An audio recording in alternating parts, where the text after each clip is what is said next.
breaking them up. It took a long time to find out what happened, but when we dug it up in the spring, they were really surprised. They weren't there anymore. What happened to them? Well, children had to figure that out. What happened to those leaves? What happens when you plant something? What happens when you put the seed in the ground? These are some things that children love to find answers to. You know, how high can you make that tower? If you're in early childhood, and I know kindergartens don't have blocks, many of them anymore. Anyone here a kindergarten teacher? I was last year. Do you have blocks? Yeah. Oh, give yourselves a clap because, I went into a kindergarten class, and she said, you won't believe, she says, but we are getting a new social emotional learning curriculum for next year. She said, but if they only let me have blocks, they would not have to pay for that social emotional learning curriculum.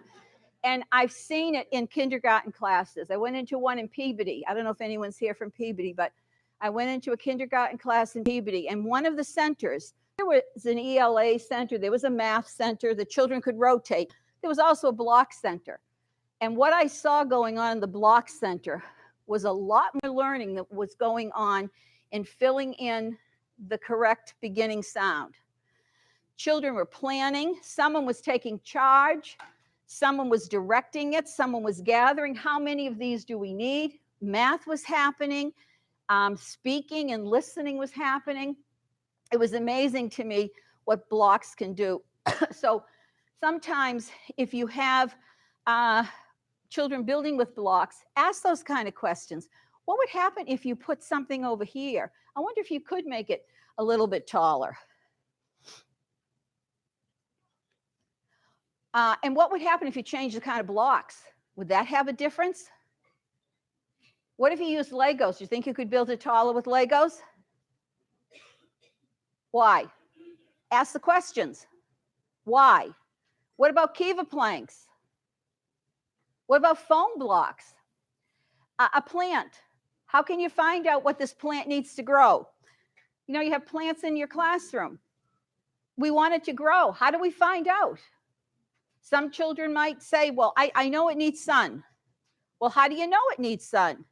Ask those kind of questions.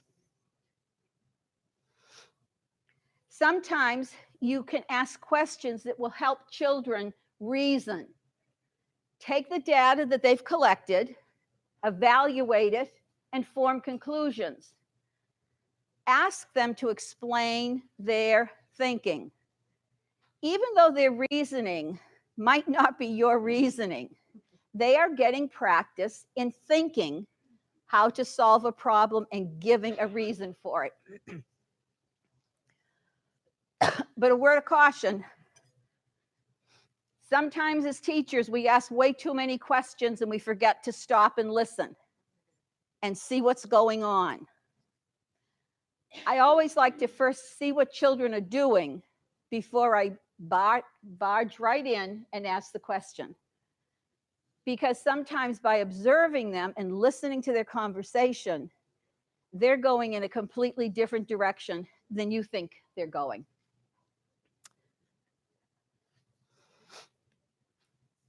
And then make their thinking visible. I like to have documentation panels. If this were my classroom, we would start down there and we'd put what we did first about a problem. Then we'd put second. When we were solving our problem for our lunch basket, we had, this is our problem, this is what we thought about it. We had lots of photographs, lots of writings, children's drawings. This is a hard one to see up here, but these are two boys who made a perfectly symmetrical design together. This, and it balanced, absolutely perfect. And I think that Scott said this in the opening remarks. Education is not the learning of facts, and it's up to us as teachers to make sure we train their minds to think. So I wanted us to do a few thinking routines that you could do in your classroom. So here's one. What do you think about it? What puzzles you? What do you want to explore? A think, pair, share. 4-year-olds can do that. A circle of viewpoints. You know, I wish we could teach everyone this, and I especially wish we could teach our politicians to look at things from a different viewpoint. So if we can teach 4 through 8-year-olds to look at things at a different viewpoint, wouldn't that be wonderful when they grew up? I used to think about something. Now I think this. And see, what do I see? What do I think? What do I wonder? So here's an example. What's happening here? What do you see happening here? What's happening? There's a crack and there's a weed growing. I wonder which came first, the weed or the crack? What do you think? What do you think? She thinks the weed came and then the crack was the result. So you think the crack was first? I think the weed was under it. Oh, the weed was under it. Why did it crack, I wonder? Earth moving. Child might say that. The one over here is harder to see, but this one, it's actually pushing right up through the pavement. So this is something. Have you ever seen it before? Anyone here ever seen weeds growing through the pavement? If you have a driveway, you probably see it all the time. Where have you seen it?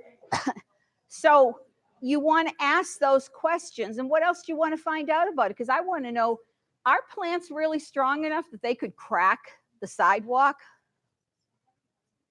How could we find out? That might be a question.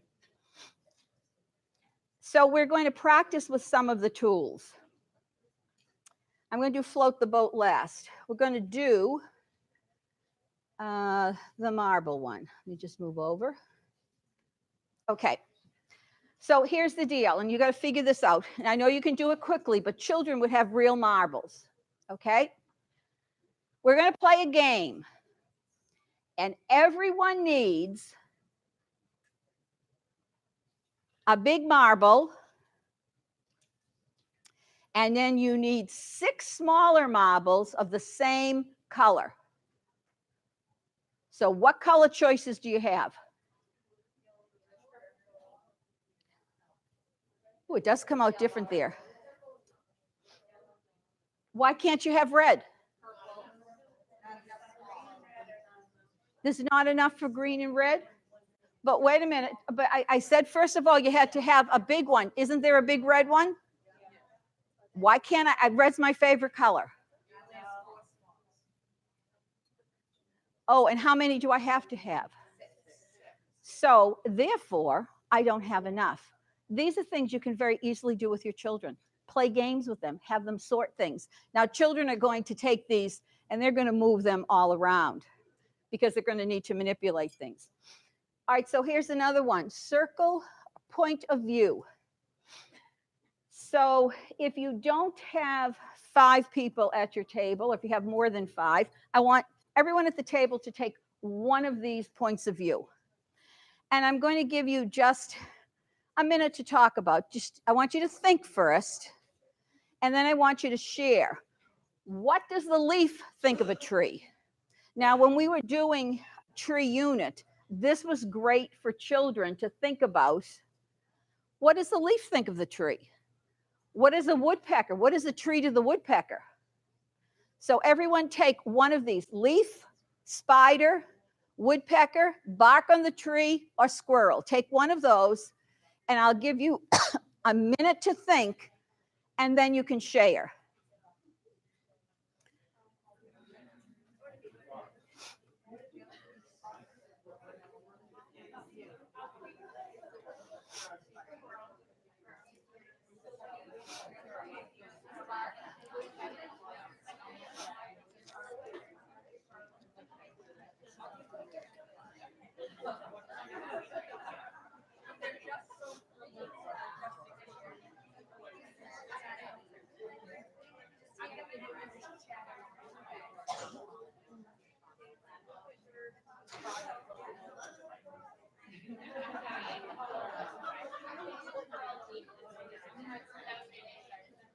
All right, so do your thinking first.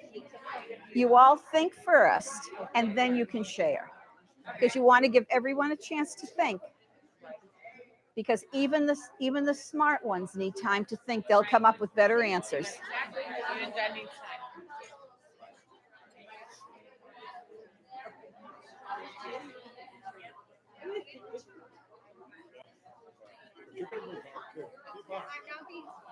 Make sure you give everyone time to think before you share, because you know even the smart ones here, you'll come up with better answers if you think first. She had a really good answer.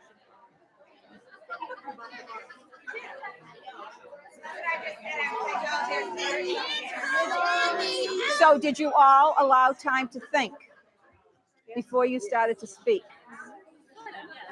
Because this is one thing I always have my student teachers never give anyone time to think. And it's not just the ones who need time to process it. It's also the smart ones. They'll come up with a much better answer. So just don't be rushed to get the answer, okay? When you're ready, everybody share what they think.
Oh, I just love how everyone does that.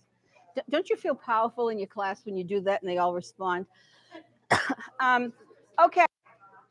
If you were a leaf, would you stand up, please? If you were a leaf, please stand up.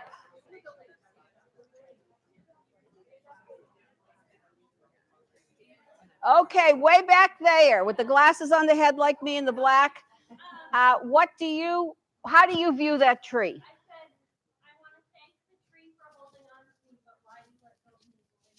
Oh, what a sensitive person. All right. What did you say as a leaf? I said I had a lot of friends. Oh, a lot of friends. How great.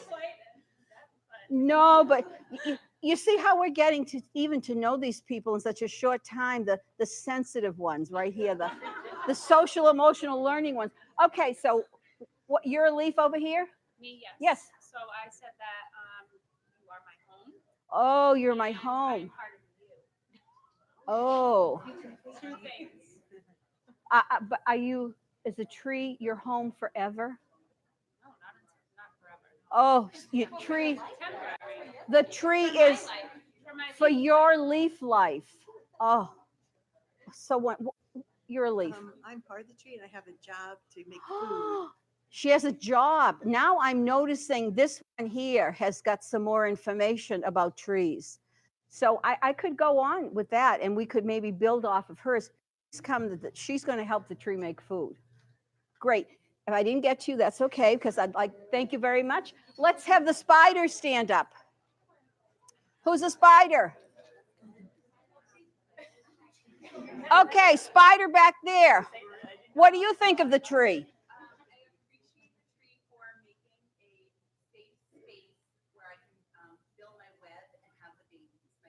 Oh, a safe home. You know, I think that table must be the social emotional one back there. Okay, back there.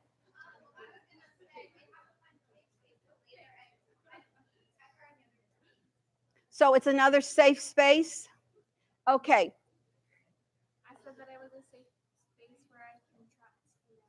Oh, so you're using it in a nefarious way to trap. You are all the mothering kinds down there, and you are the one who wants to trap. All right, what about you? That's what I said. Build a web to trap some bugs. See, I kind of would have thought you would say that, but to trap some bugs. Okay, thanks. How about the woodpeckers? Now, I've got one that's this big out in front of my house. It's a pileated, red-breasted woodpecker. Okay, woodpecker back there. What do you think of the tree? I don't really like the tree because it's very healthy. And I would rather find the tree that's partially dead or starting to decomposed. It would have more food for me. Oh, what do you eat? I eat insects.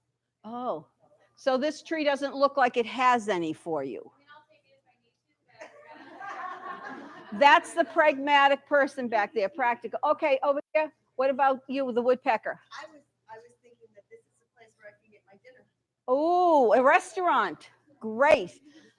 Woodpecker, I said it's a place for a source of food. source of food, another restaurant. I said this is the place where my nest and my babies are. Nests and babies. You know, sometimes the woodpecker, I just think of it as a drum. I'm a musician and look at the music I can make. So you can tell even by the way children answer these. You're the bark now. You're that bark around the tree. Bark, stand up.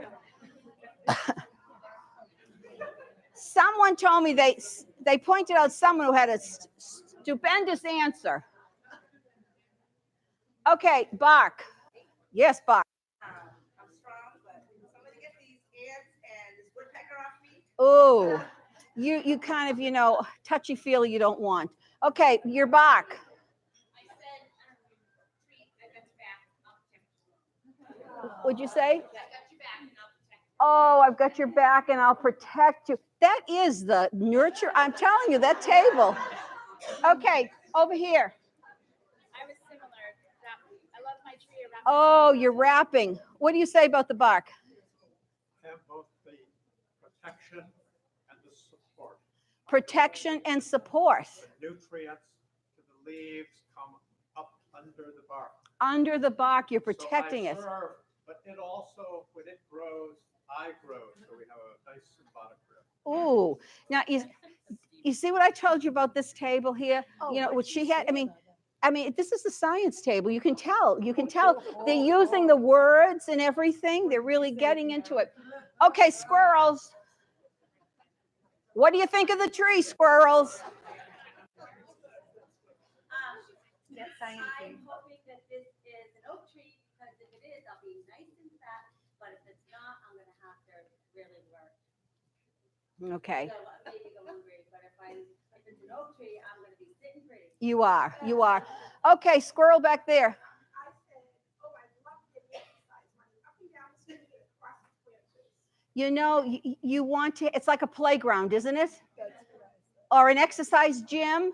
It's like your gym. And what'd you say, squirrel? I said something similar to, I was like, this is my physical gym, I like to play and bounce around on the street. What'd you That's what I say? said, it's my playground. Did anyone have anything different? What did you say? That would be my home. Your home. And they do build those nests right up there. Children could do this with anything. Children could do it with trees. They could do it with rocks. What's underneath the rock? What do the bugs think of the rocks? It's a protection for them. What do the worms think of the rocks? You could do this with anything, but what you're doing is you're helping children to see things from another's perspective. And as I say again, if we could only get the politicians to do that, wouldn't that be wonderful?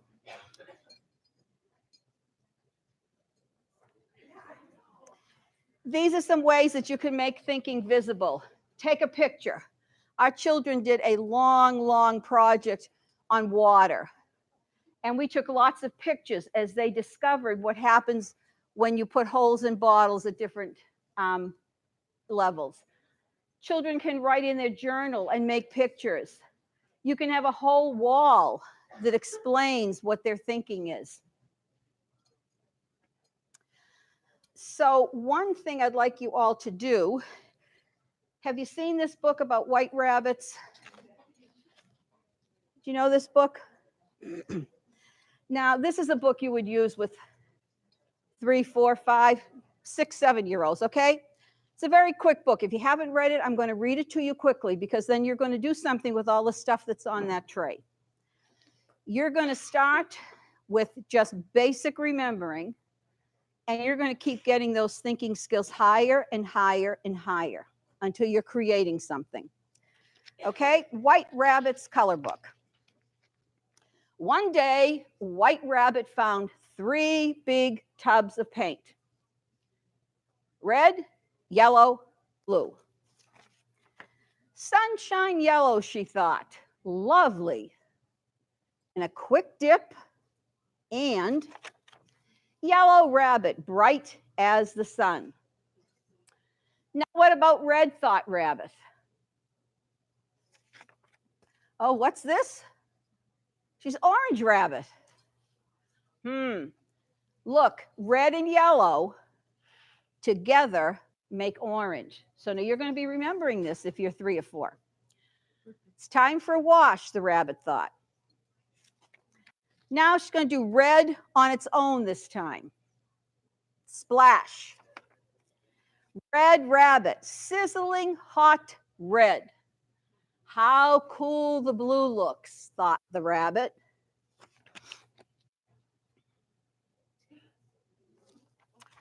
What's this? Purple rabbit. Look, red and blue together make purple. I'm a very important royal purple rabbit. Princess Purple Rabbit to the shower. Blue will do, though, thought the rabbit. Blue rabbit, icy cold blue. How warm yellow looks, thought the rabbit. What's this? Green rabbit. Look, blue and yellow together make green. Oh dear, there's no more water. All that's left is a little bit of red paint. What would happen, thought the rabbit. Now, if you're 3 or 4, you might have done this at the easel, because 3 or 4 or 5-year-olds at the easel, what do many of their pictures look like? Brown. Hooray. So some of them might have figured it out. Brown rabbit, lovely warm brown. Blue, yellow, and red together make brown, and brown's just right for me. So now I would ask the children to remember those color combinations. So since this is a big room and we don't have a sink in it, I'm just going to show you a picture of what I would do for remembering. These are the things that we're going to do. Remember the colors. You would use colors that are in front of you. Don't use them yet. And I usually do this with watercolors. And I'll show you the just ice cube trays with lots of water in it, 3 primary colors, and medicine droppers. Children can get all the different shades of the colors, but I can see if they remembered what colors make what colors. Understanding, you are going to be using the chalk or the markers or the crayons to make secondary colors. Then you're going to apply by using the 3 colors to paint a picture. And there are certain parameters of what you have to have for this picture. Then you're going to choose a secondary color sample, and you're going to make a color that matches that. And then you're going to create a brand new color, but you have to write a formula so someone else can make it the same color. And then you can name it. So for the first one, for remembering, they would just use the colors that I gave them, and they would make new colors. So now, not all of you, because they told me there would be about 50 people here. I'm not sure how many there are, but there are some other places up here if you want to do this. Because I'm going to ask you to use the chalk or markers or crayons that are on the trays. Don't touch the paint or the Model Magic yet. And I want you to make secondary colors. I want you to make green, orange, and purple. So take some paper, take some chalk, markers, and I'd like you to make it.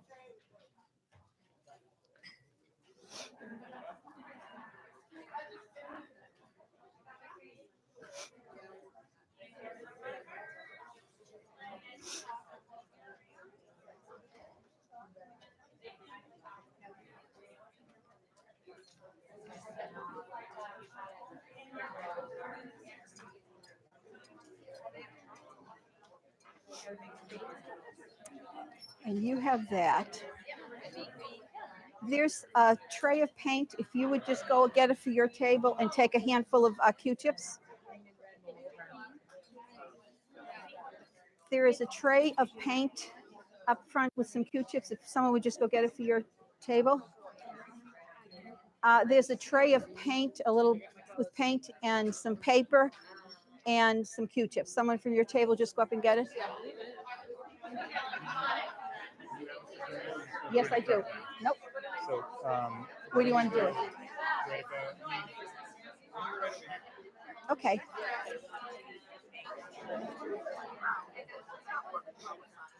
Hello, Hello. how we doing? I'm doing just great. so let me, so you can just look Okay. at, I'm rolling now. Where do you want me to look? Look at Barry. I can Okay. ask you some questions. Okay, go ahead. You first flip your card around and say your name for me so we can make sure. Okay. Geraldine White. Can you tell us where you teach, what grades you teach? Sure. I teach at Gordon College. I teach in the early childhood department. So I teach teachers, and I also teach in the graduate department on methods and practices. But I taught preschool for probably 30-something Oh, years. cool. And can you tell us a little bit about the session that you presented on today? What's it called, and what Well, are you hoping it's people get out of it? it's opening up a toolbox of thinking skills for children, because I hope that educators will just think of asking more questions, knowing the kinds of questions to ask, and not just thinking there's only one answer. And I think if you train children in how to use these thinking skills, you will prep them for later years also. They can solve their own problems, which is what 3 and 4-year-olds can do. So, is there anything specific that you hope the people in this session will get out of it? Well, I do hope they'll come away with their own toolbox of specific things that they could take back, specific routines, thinking routines, activities that they could take back and try in their classroom tomorrow. So this one we're doing is a higher order thinking skills right now. So we're taking that remembering, understanding, applying, and how would it look like to do those Bloom's taxonomy in a 3, 4, and 5-year-old class. Great. Okay. Yeah, just how exciting is it to be a part of this type of thinking toward learning? Look over there at you. Well, I like to share because I guess I'm a little discouraged sometimes when I go into classrooms and see early childhood teachers with worksheets and not hands-on and not letting children explore things. And to me, that's how children learn. I get excited because I always learn something new when children do a project. And so that excites me to want to get other teachers thinking that way also. And, how long have you been involved with Know Adam?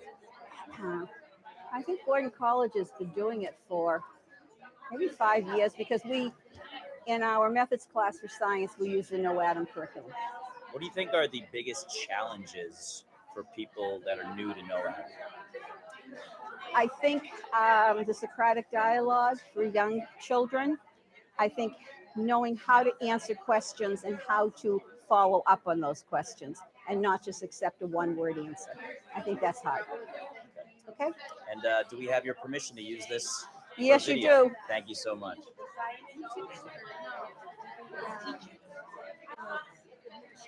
Okay. Don't use your model magic yet. Oh. You are only to use chalk, markers, or crayons. And if you didn't, then you didn't follow directions. We got it right here. Okay. Oh, look at this group. What do we know? Look at the science group. Look at this. Yeah. What about the touchy-feely group? The touchy-feely group back there, the nurturing group. Did you make the colors? Okay. Did you make them in a nice soft blanket, like a quilt that would go around everyone? Okay. Next one. Now we're going to apply. This is when you need the paint, paper, and Q-tips. You need, I would tell my children, we have just a little bit of paint left. We can't buy every color in the rainbow. We need to decide what colors we can buy that will make all the other colors. So if they really understand about mixing colors, they would all come up with red, yellow, and blue. But what if we want to paint green grass, purple flowers, and orange suns? So this is your opportunity to apply all that you learned through that book, and you make a picture. Q-tips are your paintbrushes. Does everyone at the back table have paper or Q-tips?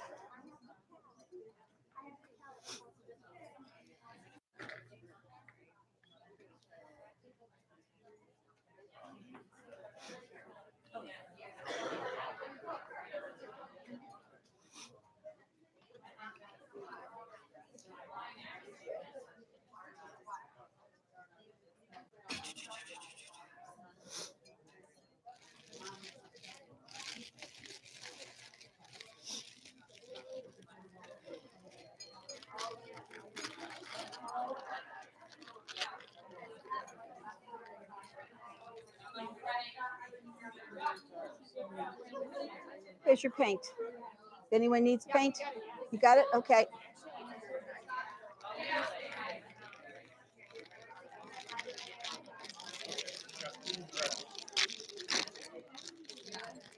All right, who used their?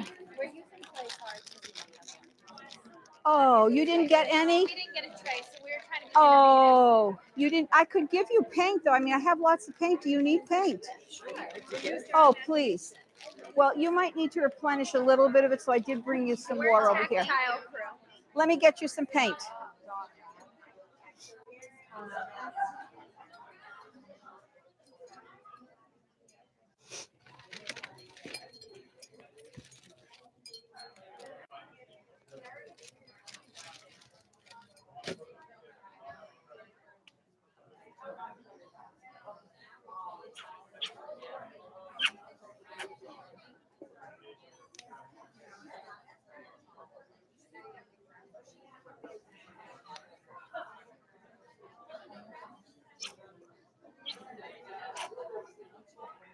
There you go.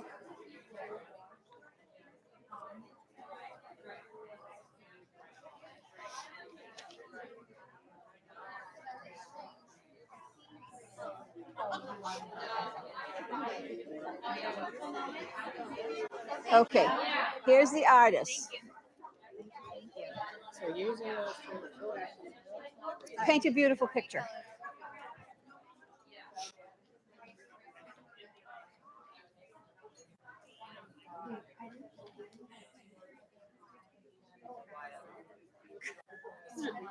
You look very familiar. Where do you teach? I teach in New Hampton. No, you just look like exactly like somebody I know. Exactly. My mom is an art teacher in Litchfield at Campbell High School. No, I'm from Boxford. Where are you from? Boxford. Okay.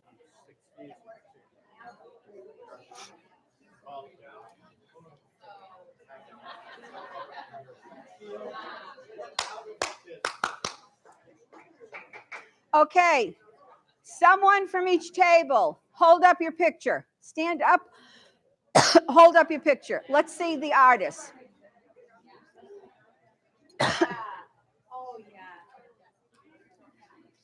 Oh, look at this one. Oh, look at this one. Look. Ooh, ooh. Let's see yours over there. Ooh. Have you, they're being very careful over there. Mixing is the most important part. All right, so now, there's another one. Okay, so now this is the final step because you are going to create something.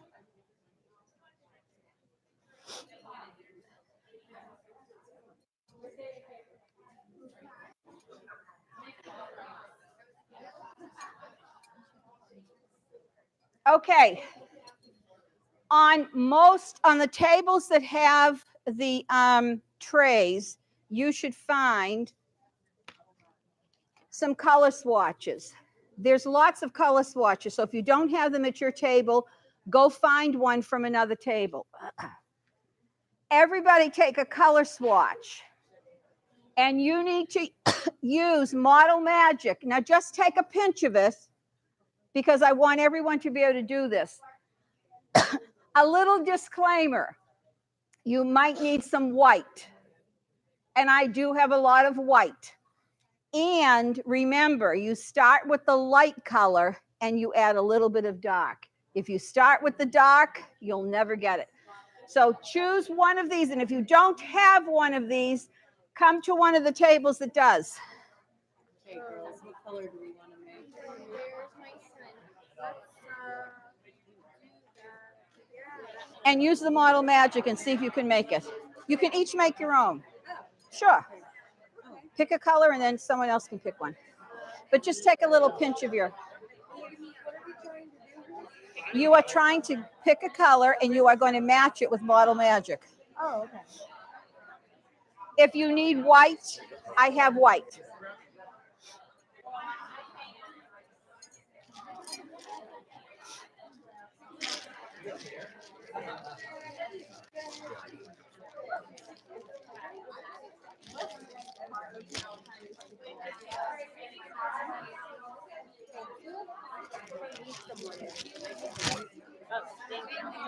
Anyone need some white? They got a lot at that table right up there. Do you need some white? Yes, please. A little bit of white. I'll give you a bunch of it.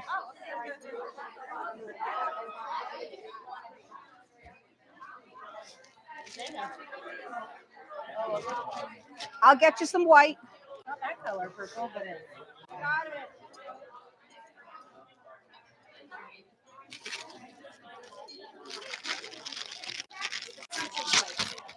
Pinch of white. When we were talking about the blocks, how blocks are going away. I use blocks in my kindergarten, but you know how we have to get so sneaky with things? It's the brain break station. And it is. Anyone need white? Anyone need white? Anyone need some white? Yes. Anyone need some white over here?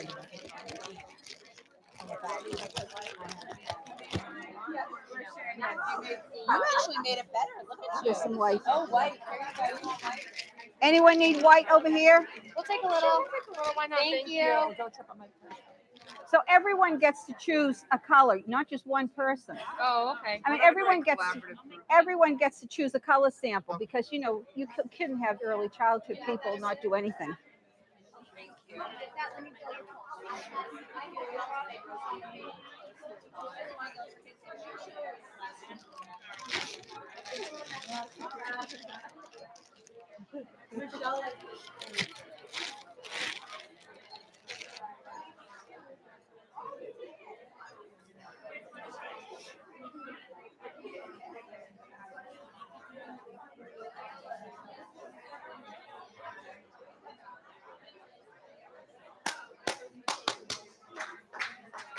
Okay, how many of you were able to match your color sample?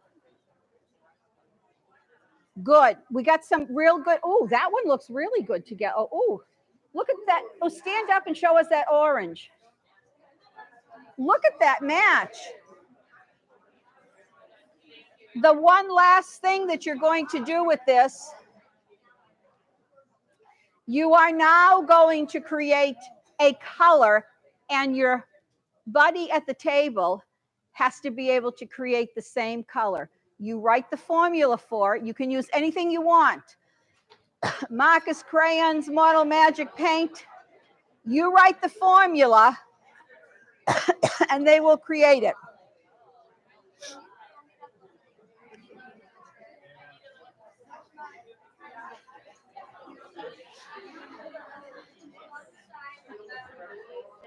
Oh, this is a complete picture. This is the artist over here, isn't it? She's still on the pink. She hasn't transitioned. She hasn't transitioned to anything else. Hard time with transition. Okay. I have a plan. As long as I work for it. Let me see yours. Oh, that's a perfect match, isn't it? Accommodate for me. Sharon? Oh, look at that. Mine is more perfect. It's not about who's is more perfect. No, it's a little bit better than hers. Thank you for noticing. Oh, let me see. I mean, come on now. Yeah, that is really good. Matched perfectly. I know. Ooh. But it looks, when I put it down here, it looks a little bit darker A little bit darker? No, than that. I don't think so. I see it. You see it? You see it? Yeah, you see it. Oh my goodness, look at that. Oh. Oh, look at that. You see, and this Model Magic is going to keep you for the rest of the day because you're going to be able to do this with it all day long. Okay. Create a new color, and when you have created it, name it. Oh, let me see. What do you think you need? Oh,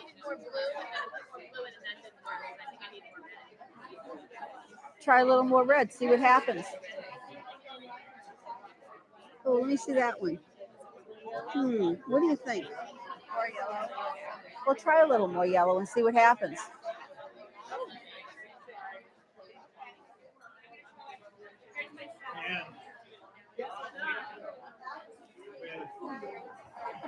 You've got. Steps are probably the best. I think it is. Yes, definitely. Okay.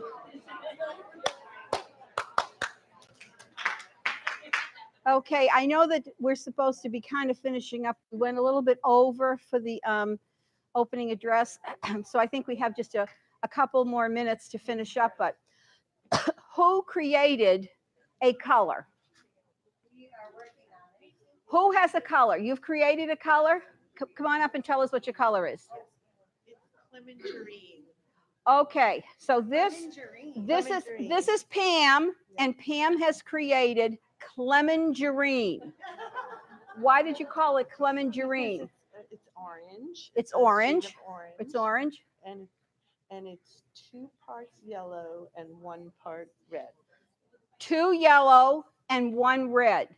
See if you can make it with whatever you have at your table. Can you make clemengerine? And Pam's going to go around and see if it matches hers. If you think you have clemengerine, 2 yellow, 1 red. She made an easy formula.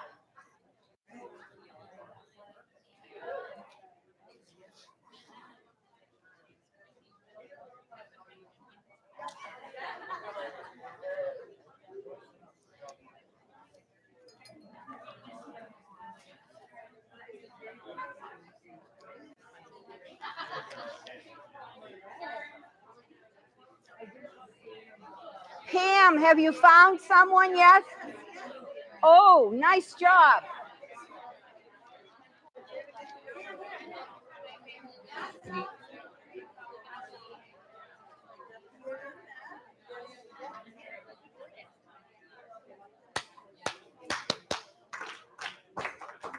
We're just about finished. So if you just can kind of put everything back on the tray, that would be great, because then I can just get rid of it all. But if you need to take a piece of Model Magic with you to keep you calm during the rest of the day, please take Model Magic and keep yourself calm. But I would like to have one volunteer to finish this off.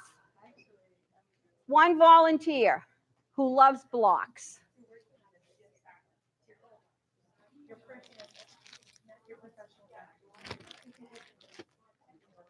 I want you to build as high a tower as you can that's going to withstand wind. Yep. You're going to build it right here so everyone can see it. And if you need to stand up to see her, you can. She's going to build a high tower. You have all these blocks that you can use. And it's going to withstand wind.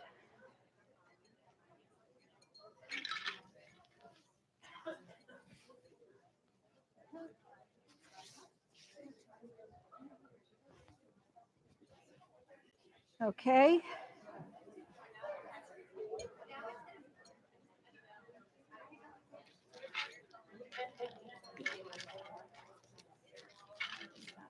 Okay. She's almost ready. Well, I think that might withstand. Okay, I need, who's this? You are?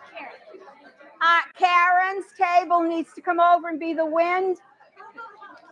Okay, Karen's table.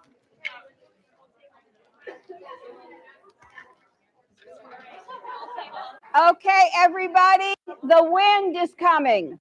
I like the teeth mark on your block. I have grandchildren. I have those too. I want a little gentle breeze. Would you just blow a little bit? Let's put two together. A little more's coming in.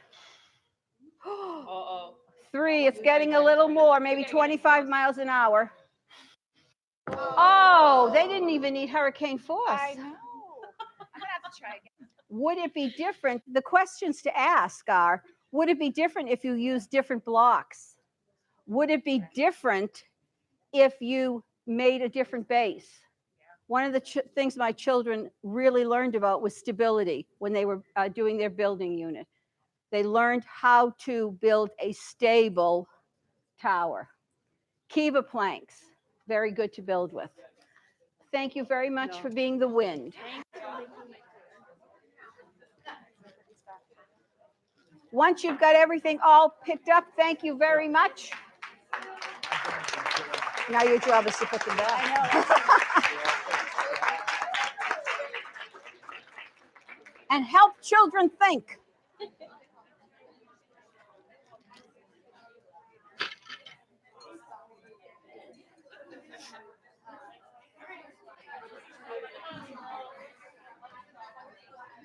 There's one slide I started taking notes and you went by it before. It's right before the snack bag Oh, slide. sure. It's all on Dropbox. You can get the whole presentation on Dropbox. Oh, I didn't know that. Yeah, just go to No Adam and it's on Dropbox. This is wonderful. I love that paint swatch with the mixing of the colors. My kids can do it in preschool. Unbelievable. I love They it. can do it. Thank Thank you you. so much. Thank you. All right, I am going to go around and collect certain things.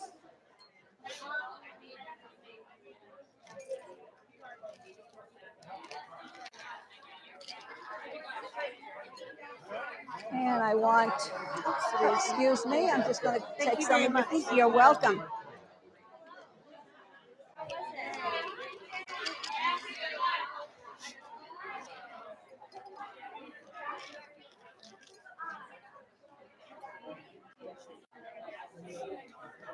Oh, you were very careful with your paint.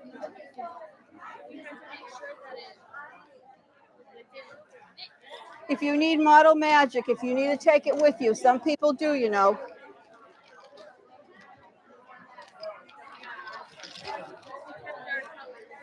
Good, good, good.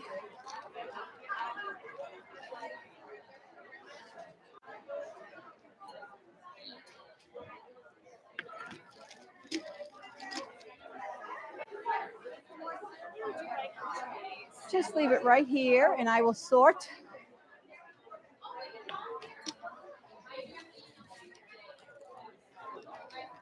Let me get mine. Hello, let me get mine out of here. Take your mic off. Clip it here. Yeah, on the back. Thank you. Let's see. Where does he have his strength? Oh, perfect. Thank you. Do you know who the next presenter is? Right here. Perfect. All right. Are you presenting next? Can I put a microphone on you? Yes, you may. Let's see. I can either give you two options. I can put it in the front pouch for you, or I can click it to the back. However, if it's on the back, it kind of looks like an antenna. Like that here? works. Yep, Would be that's good? fine. Perfect. Do that. And this is just for the live stream. And I will actually clip it up top here.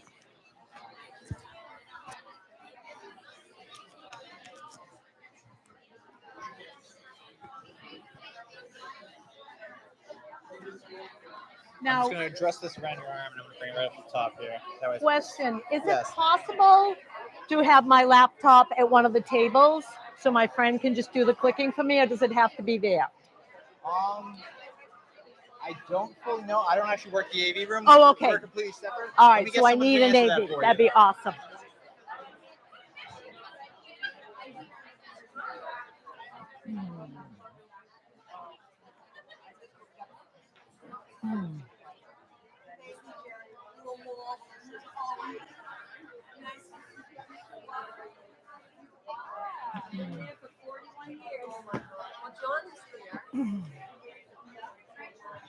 I'm not an AV person, but I may be able to help you. They're trying to find somebody. But what do you need? Great. I need to be hooked up, so I've got sound and that. I'm not sure how to do that. And I'm wondering, can I have my laptop at a table so a friend of mine can do the clicking for me, or not? And I think we need to find the real AV guy for that. 'cause Okay. he's beyond the- And it's okay if I just have it up here. I can have her sit up here too. Right, we try to find him so he can try to set you up. I know that she didn't have a mic for the room. She was just talking. Which is fine. I don't need a mic for the room. I just need, you know, I will need sound there because the Sound from videos this. have sound. Yeah. I have the audiovisual person coming for you. Perfect. It Thank should be in you. just a minute. Perfect. Also, because we're live streaming this too, we're recording it. If somebody asks a question, if you can try to repeat the question back, because even if people, a lot of people in the room will hear it, some may not, but we won't be able to hear it at all on the video unless you Okay. repeat it back. So Okay. just try to do Will do. I'm just going to fix that mic here. Now I'm just going to tuck all the slack in this pouch here. That way we don't have to worry about it getting caught on anything, vice versa. And you're on. Perfect. The person's coming in now. Perfect. He's going to be in the blue shirt. He's making his way. Yeah, he's Ashley, I'm going to see if I can have my laptop in front of you. So where logistics are going on now. Whatever works, just let me know. Thank you.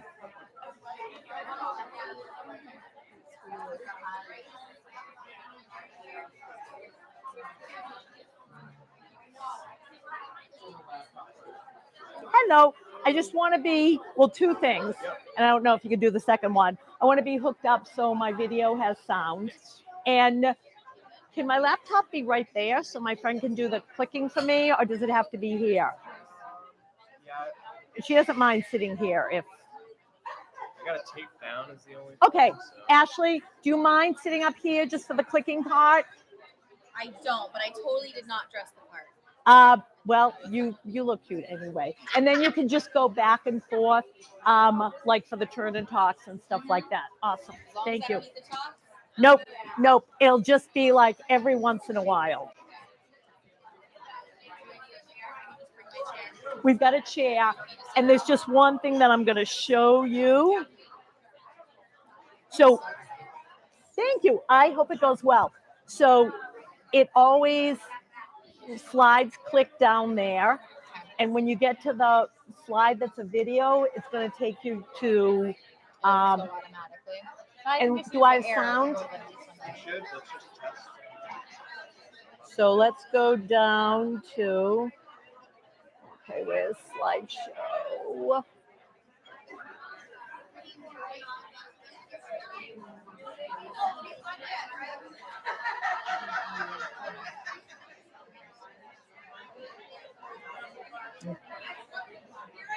No. I don't So know. this is presenter mode. What you'll see, yeah, Oh, so when she wants to go to the next one, this is the arrow. I can't Okay. use it. I was like, Okay. That's So just now the next when slide she here. gets here, so this will start. Is that play? Okay. So then you'll go on to, but this is where I want to make sure. Uh-oh. Oh, are you connected to Wi-Fi? I should The be. videos in our last session were not working. Uh-oh. Oh, so that's just a link that's not embedded. Huh? It is embedded. Yeah.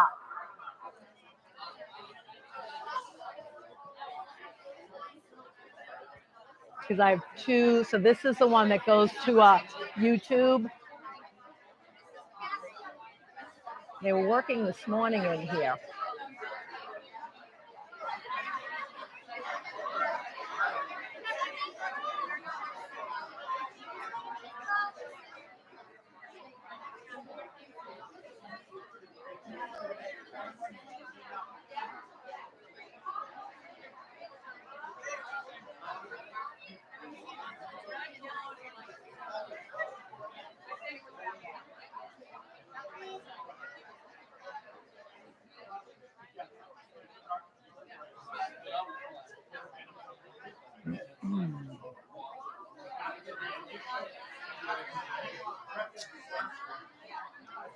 Just gonna add a little bit of a strain relief on here just in case.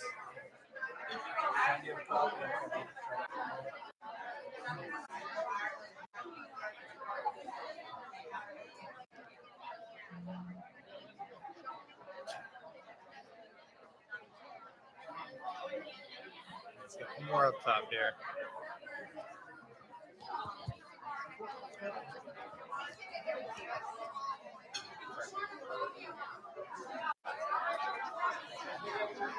Now, can I be more over to the side a little bit? Like if I move the computer over there, maybe? Hold one sec. He's got to It make doesn't have sure. to be right now. Just in general.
This is yours on this coaster. Thank you.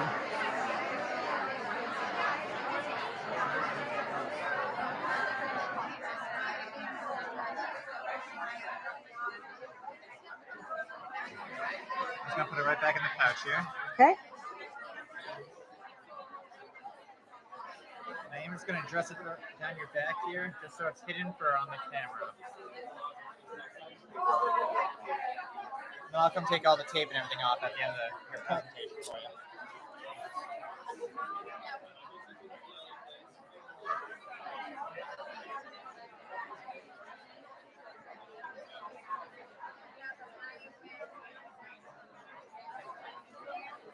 You don't know the password to I this? don't.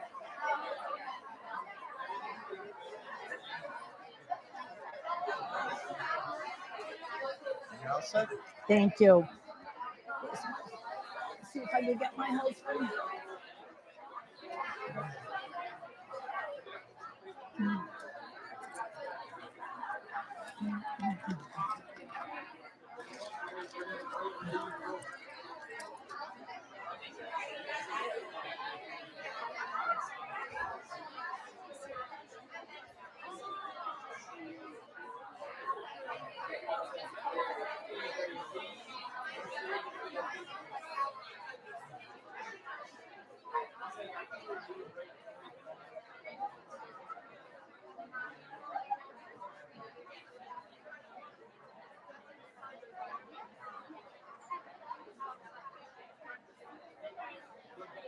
Hey, do you by any chance know my password to my MacBook?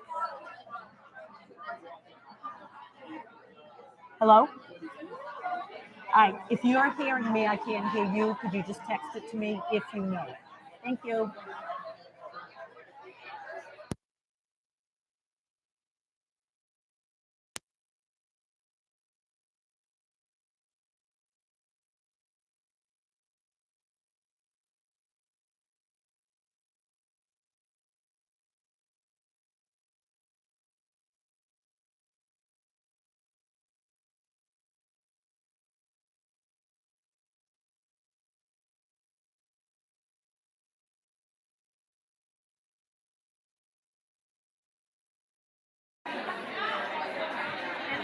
Did you not? Did you forget? I started listening. I'm like, she has no clue. Like, she knows she's Mike, but she doesn't know she's live.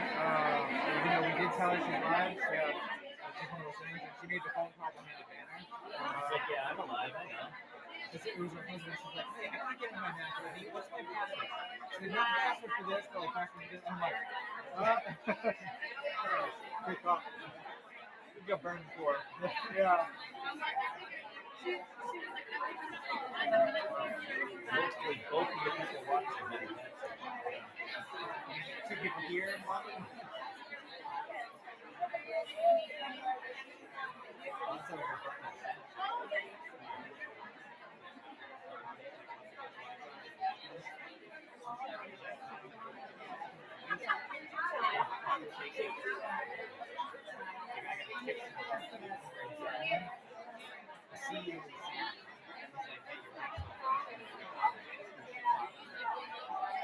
I heard it.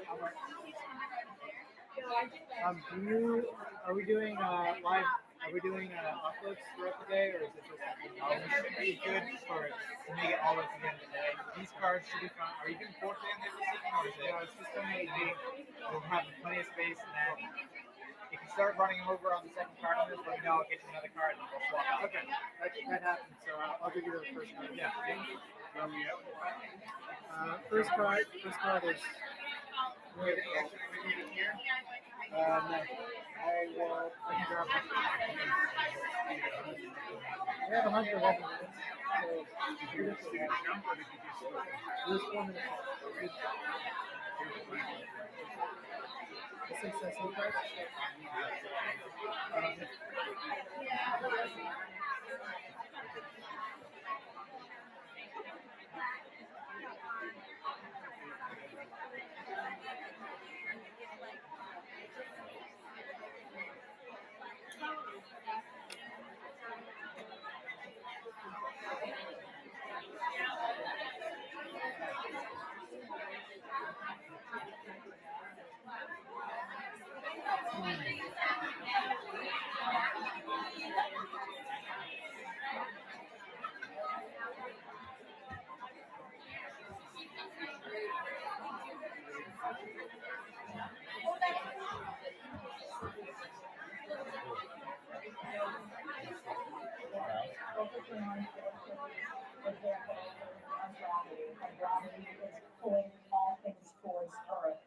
So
this is all good. Okay. I mean, switch it over. We'll go screen by screen.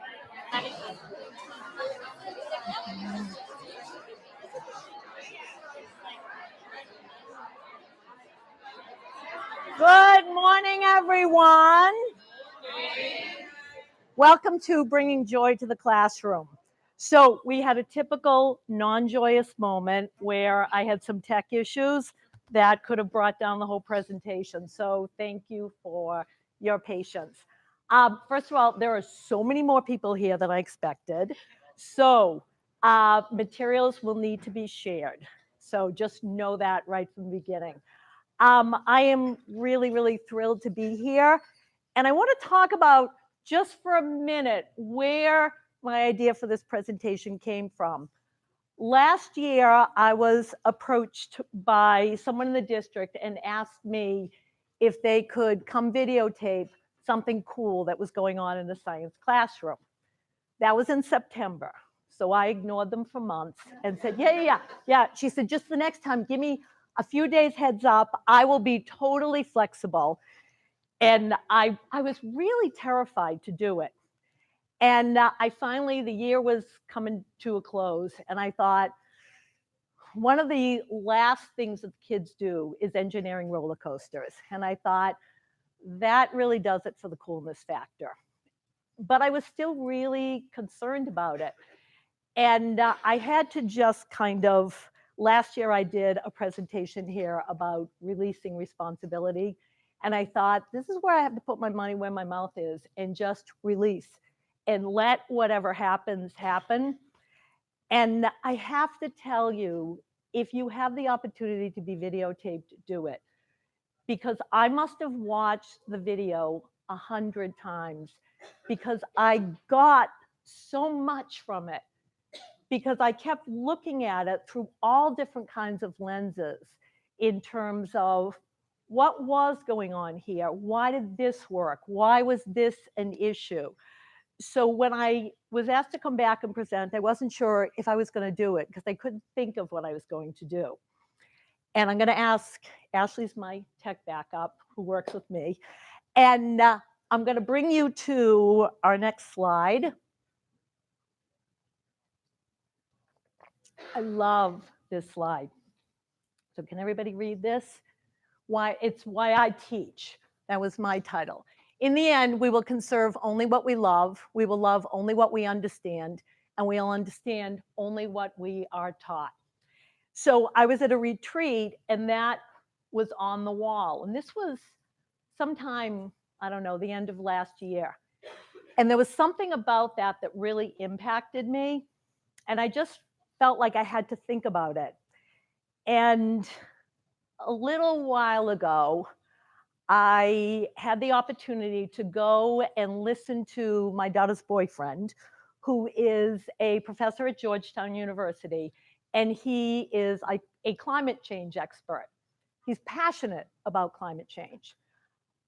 Me, not so much. I don't know a whole lot about it. So, I thought, nice weather in October. Okie doke, I'll take it. And I went to watch him speak. And it was really transformative for me because all of a sudden I started to understand through his teaching. And I have thought about it a lot, and I completely apply it to what goes on in my classroom. But in order to get them to understand, I have to get them to pay attention. I have to get them to be thoughtful. So that's kind of what I built this workshop on. How can we get them to pay attention? How can we get them to be thoughtful? How can we get them to have a blast and therefore want to do it, want to take risks? So you're going to be watching a couple of videos. One is made by the district, so the quality is great. The other is made by me on my cell phone, so the quality not so much. But there are certain things that I want you to be looking for as you watch. One was my last year's class, the other was my this year's class, and it was very spontaneous with the second video that I just took out my cell phone because I thought, ooh, this is it. This is what I'm looking for. So we're going to start out with video number 1. This is the one we had technical problems with, so please. And as you're watching it, I want you to be paying attention to why are they focused? Why are they excited? Could you just, oh, you've got it. She's so good. Why are they excited? What are the things that you're noticing in the video that are creating such joy and excitement? And then I'm going to ask you to reflect.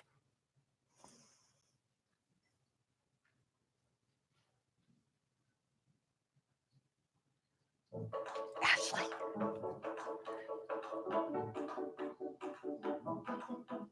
My name is Judy Higgins, and I teach science at the Leahy School, and this is a 5th grade class. Today, the students will be acting as engineers.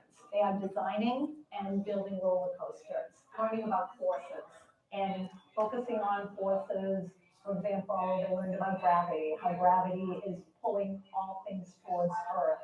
They've learned about potential energy and kinetic energy, and one of the big learnings that they've really done a great job with struggling to understand is that as something goes up, it is actually storing potential gravitational energy, and then it's going to release that, turning into kinetic energy. To put it down the hill, their criteria is that their roller coaster has to, 1, be safe.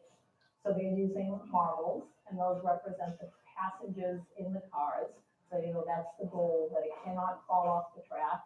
And secondly, their roller coaster must contain 2 loop-the-loops. So they learned about centrifugal force that will keep it going around the loop. And then they also have a sharp turn where they'll be kind of dealing with inertia. The model will continue in one direction unless they provide an outside force to make it create that sharp turn. It's incredible for so many reasons.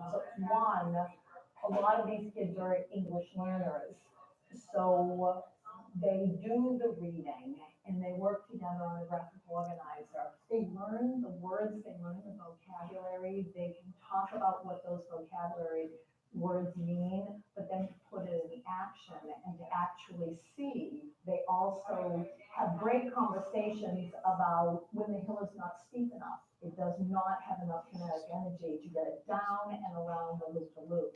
I love this curriculum and I love teaching science because the students are incredibly motivated to do the reading, to do the graphic organizing, to do the work that they have to do in order to get to the investigation. Because that's what engineering is all about. You're getting a problem, how are you going to solve it? What you're about to see is they're putting their diagrams into action and seeing the successes and some of the struggles that they'll have. My name is Liz Lady. My name is Sanaya. My name is Ladies. My name is Miss Marie. And this is a roller coaster project. What we're doing right now, we're making like a roller coaster with exactly 2 material, 10 foams, like what we use for our roller coaster, and 2 dowels. So lot of training and other forces that we're trying to do. So we have to like answer questions like what kind of forces we need to use. So like our passengers, which is our marble, if it falls off, we have to figure out why it's falling off. It doesn't have enough force, or the friction is not making sure it doesn't flow down like after a loop. The adjustments that we're doing is we're trying to fix a crack that's here, because if we have that there, the marble won't be able to go over the loop. It's gonna be stopped by the crack and it's gonna slow it down.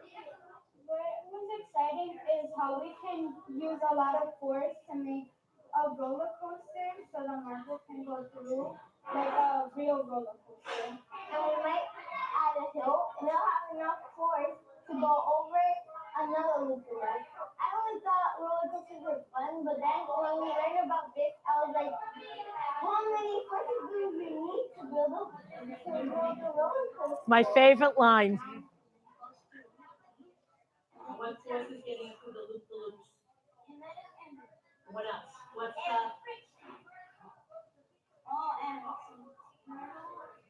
who can say that?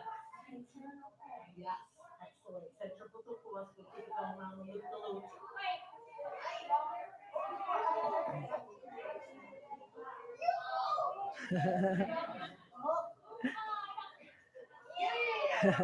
My name is Donovi and my name is Sonia. Working like building a project, and it's really hard to do it. We built this roller coaster out of our minds. These are the passengers and we can't let them go off the track so we can enjoy the ride. So for your next, let's see, I'm going to get my helpers here. We need flip charts and markers.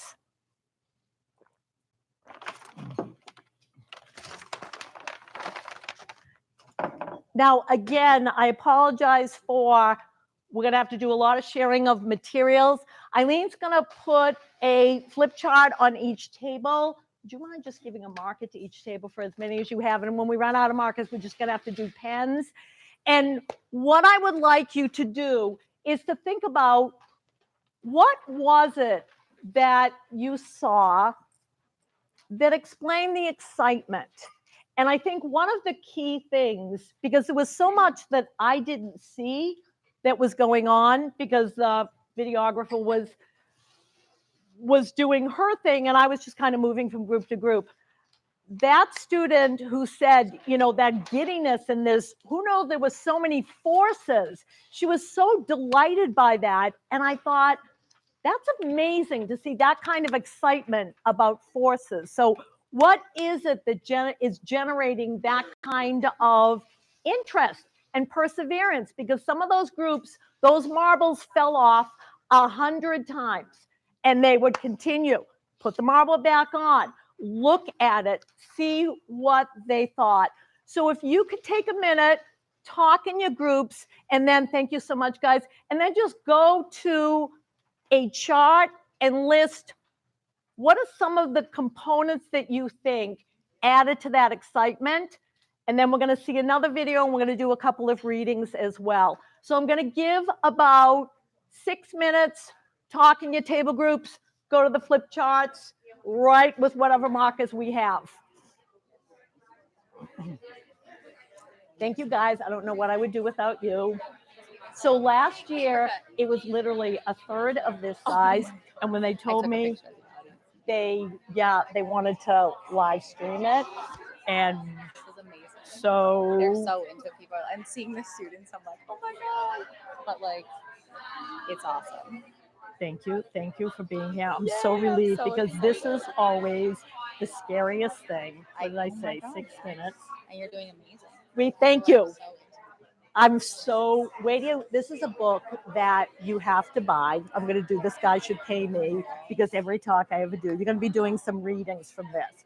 Best book I ever had as a teacher. You can borrow it. Yes, please. You'll be doing 2 readings from it, I am. and everyone. Okay. So I'm like, not you, my God.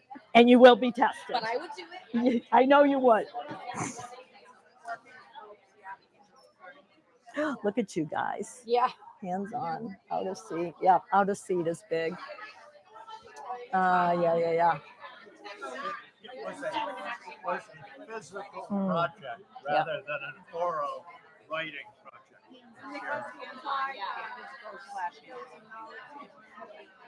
Connecting to what they learned. Hands on. Yep. And they wanted to be successful. Like they had that like they wanted to see it work.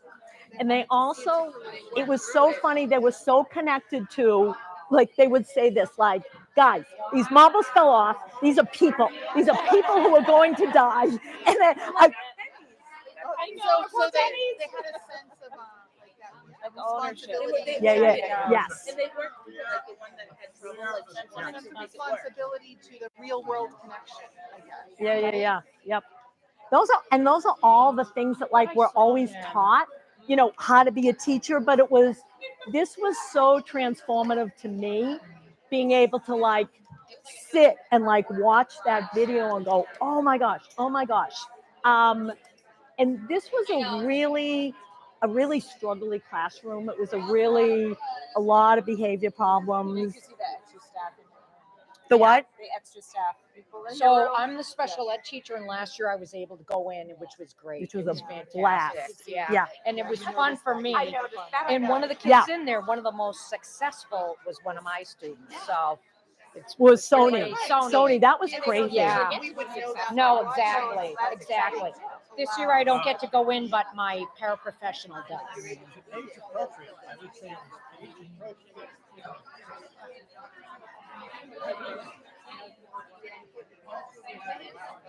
Oh, where did you see that? Where do we, when No, the like- children were talking to one another, they felt respected and safe, and even talking to you, Yeah. that they were able Yeah. to do that. And then the prior knowledge, because we teach it in kindergarten, so we saw that when we do the ramps in kindergarten, it builds upon. Which is the coolest thing about No Adam, Right. because you're actually And I don't think, connecting like, those. I did the champs thing before where we were able to do the walks, and that was where I kind of bought into the program. Me because too. I saw it, Me and too. I saw that it built upon it, and that what I was doing, even though it was rigorous, was working. So The first year that I did it, I saw a first grade class. I teach 5th grade, and there was so much of, we can't do this, it's too hard. I saw a first grade class. What do you teach? Kindergarten? There's a first grade class where they were building dams, and I can't remember which school it was. and the kids came and they did the panel. Yes. I was dazzled. I was sitting there with these 2 little girls, and they, first of all, I would ask a question, and they would sort of like laugh at me, like, oh my gosh, this woman. Yes, exactly. I said something, they were talking about how we have to make a dam that's effective. And I said, well, what happens if it's not effective? And they both laughed and they go, well, it would be ineffective. I died. And it was, yes. And then that was the culmination. And I thought, and I've said so often when my school brought the curriculum down each grade, and I said, guys, I have to tell you this, these first grade kids. And it was as free as my 5th grade classroom. The teacher was like walking around, sitting on tables, but she was so uninvolved with, and I think that was really transformative to me. Because that may help us understand more what makes this.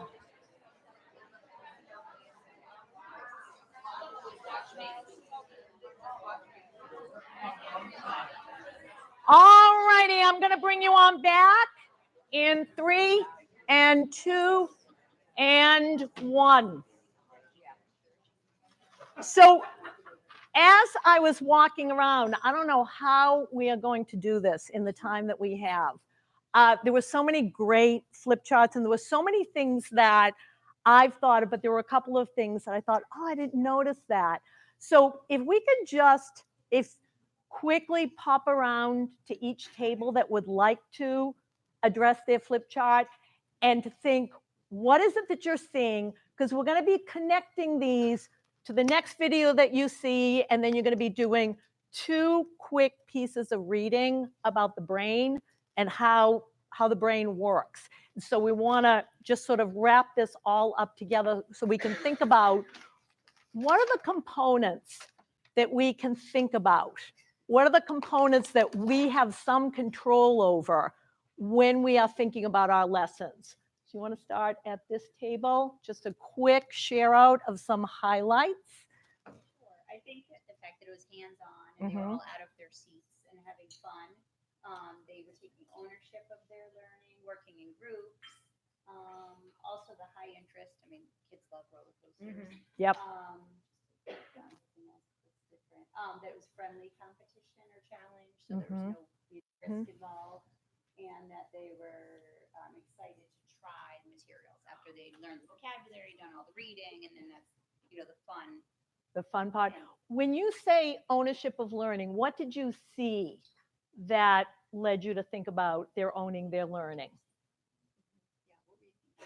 Well, you could see that the kids were engaged and they could use the vocabulary words that you had, discussed in class from their reading and such. So they definitely had some excitement and background knowledge of different things that they had. So it was kind of cool. Good. What's the stable? It was student driven. There was a lot of laughter, even with mistakes. So again, they weren't worried about failing. They were just trying again. They had enough background knowledge where they felt good about what they were doing. It was kind of like the grand finale. It just seemed a lot of good positive energy in the room. I think one of the important things that you said there was about the mistakes, which is so key.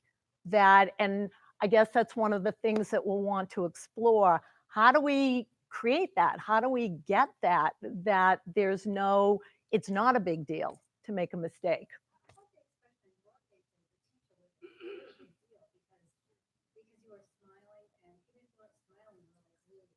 Mm.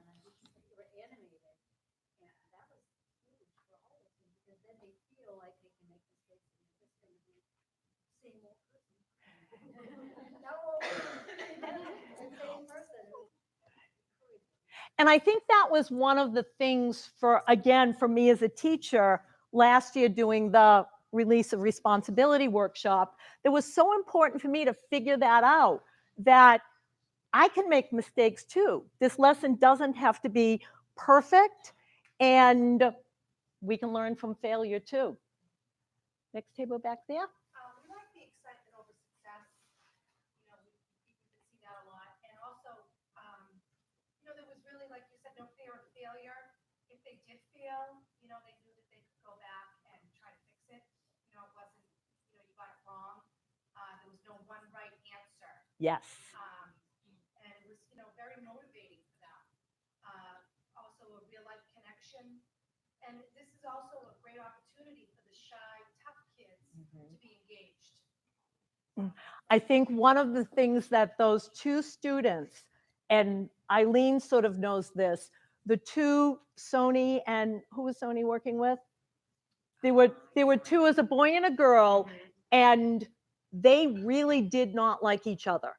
And it was one of those things where, you know what? You're it, you're the team.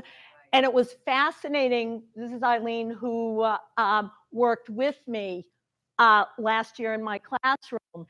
And watching them, they were the most successful. And watching them kind of support each other was really amazing to me. Yeah, those are cool. Anything else? That's about it. Real life connection, collaboration. Collaboration. How about this front table up here?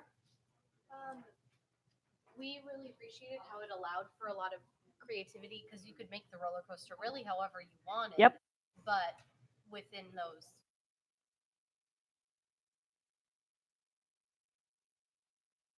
I think that if you give your students the chance to do something that they enjoy, something that is connected to real life, that they may have been on a roller coaster before, Yeah. like how does this really work? It's not just some lofty thing that they've never thought about or talked about. And also the fact that they really taught the concepts first, who really understood the different types of courses, the different other concepts, so that when they were able to actually make it successful, they knew like, oh, I knew all of this stuff. I think that's why they were so excited. Yeah. They really got it. We're going to be doing a reading later that sort of talks about that, that's a little bit intriguing, that sort of flips that a little bit, sort of talking about give them the big stuff before the details. And I've thought a lot about that reading with regard to this video. So it's kind of an interesting way of thinking about that slightly differently. Are there any other share outs? Because I don't want to run out of time, and I always run out of time. So is any other table groups that I didn't get to? Quick question, because I wondered, had they become aware of the engineering design process before this exercise? Yes, great question. Yes, we had done other engineering designs. I have big posters on the wall that takes them through scientific method, engineering design, so they become very familiar with that. So they understand that at a pretty good level. Why do you ask that question? Well, because I thought this was an excellent opportunity to be playing that in their minds. You know, what engineering. So you try this, you make a prototype, you test it, you refine it, you replicate it. In other words, that cycle, yes, which is part of our science curriculum. You know, there's nothing in there about has to be able to design a roller coaster, but you better know engineering design. Exactly. And this was, I thought, super. Well, and that's just it. And I think this is one of the things that we're going to struggle with. How do we put that? It's like you said, you talked about it's something they're familiar with. How do we bring that into other kinds of learning where it's like, oh, I'm really struggling to make this something we're familiar with? And that's going to be sort of the ending task that you'll be working on. You'll all be given a science scenario and thinking about how do we make that real to them in some way. Anybody else? I was just going to build upon what you were saying. We teach the curriculum to our kindergartners at our school, and when we introduce engineering, we read the engineering book, and it talks about that engineers build roller coasters and all the different things that engineers do to get them excited about it. And then we start at using similar materials in kindergarten to build ramps and talk about friction and stopping a marble. So this is just showing the line of curriculum that builds upon the foundation that we're teaching. So they have seen it before, maybe not as in depth. Of course, we're not using that vocabulary per se, but we are starting it at 5 and 6 years old in our classrooms. And this is where, again, I think it's either the first or one of the readings that I'm going to give you sort of talks about that, where getting the big picture and then backing into the smaller picture. Another way of really, that's what you said, just capturing their interest, and then they'll bring that along with them. Anybody else? I don't want to skip anybody with something that we did not talk about. Okay, we're going to go on to the next video. Now, this is a very quick one, and this is just to give you a little bit of background because it's hard to see.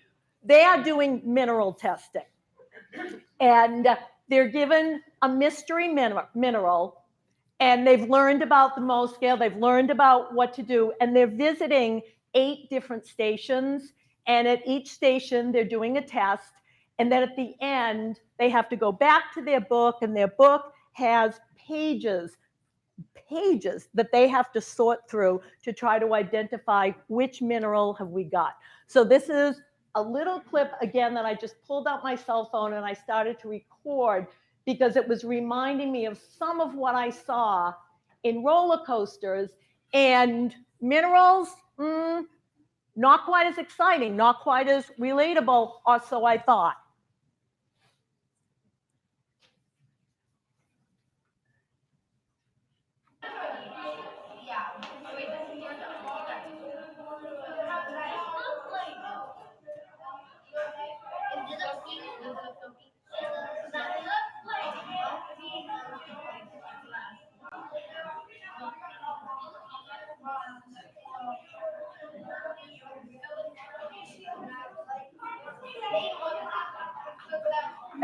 We're trying to figure out transparent, opaque, translucent.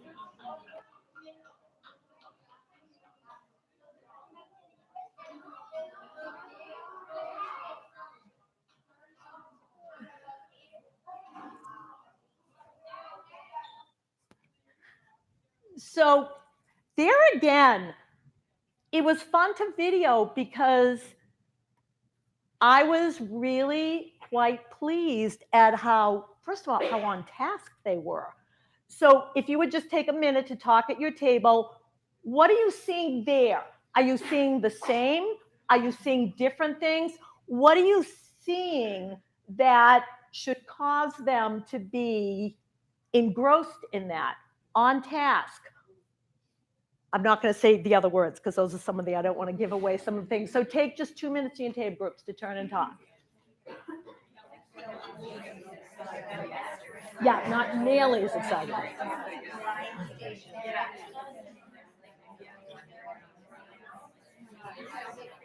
Oh, you're looking at it. Well, yes, but I was just, because I also teach fifth grade. Yes. And so I was showing her because she teaches third grade. Yes, yes. Yeah, and I did roller coasters last year too, and I think the big element of all of it is that mystery. Oh, good. Please bring that up. Please bring that up, that solution. Because when I first started doing this, I was just kind of wah-wah. And first of all, what dazzled me was they're so good.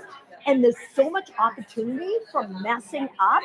And they're like, you know, and one of the things that I'll say is, you know, if there's already people there, go to another state, and to see people just flying around from station to station, it's like, dang.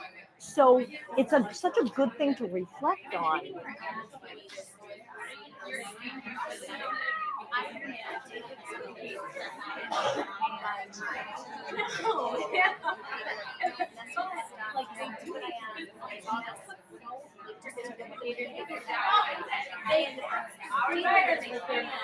Would you mind saying just what you're saying?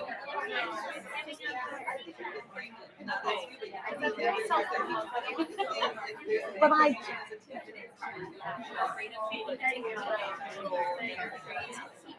because you're so right. I mean, that's why I'm so passionate, because I did the same thing. And I'm thinking MCAS scores, and I'm thinking, yes, please. It's going to, because I'm just going to ask for Cheryl. And it would be great if you guys, it must.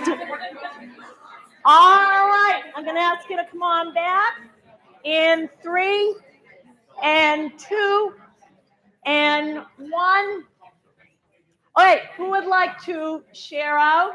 I'm looking at you guys over there because I had such a great conversation about something that I think we can all relate to. Being in this classroom environment where you're having them so engaged and they have all these great materials to engage with. And the experiments are great. They're wonderful explorations. But I think as teachers, it can sometimes feel less joyful because there's a tendency to want to control the environment. Are they going to get out of hand? Or all the things that we think of as teachers. And so my reason for entering the room was bring in the joy. Let's go with some joy, but there's that balance. How do we also keep the environment controlled and not out of hand? So there's a balance there. There's a line somewhere. Can you just say, would you mind saying, when you said to me, this was what really captured me, you're sometimes guilty of doing what?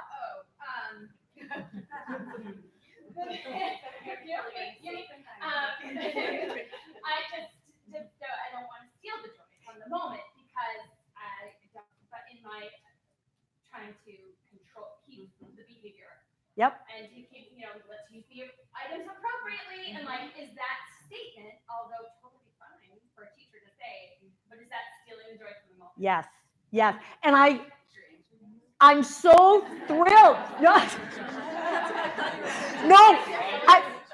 No, I'm actually saying yes, yes, and yes. I hear that because I think that's I love that came out because I hadn't really articulated that when I thought about that.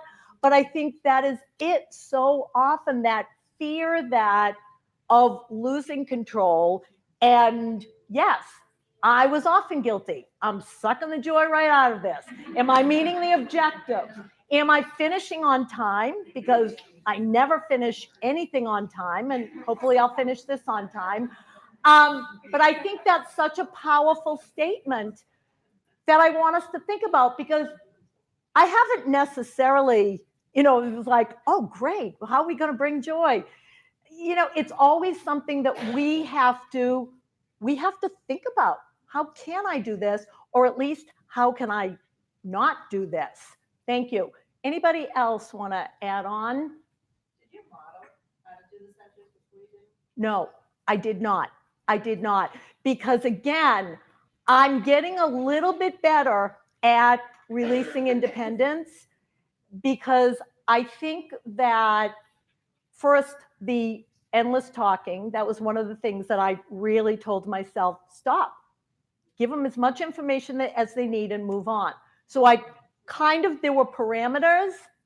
I showed, here are the stations, here's what you do, but there are also cards at each station that explain, because they're not going to listen to me. That's been one of my greatest learnings.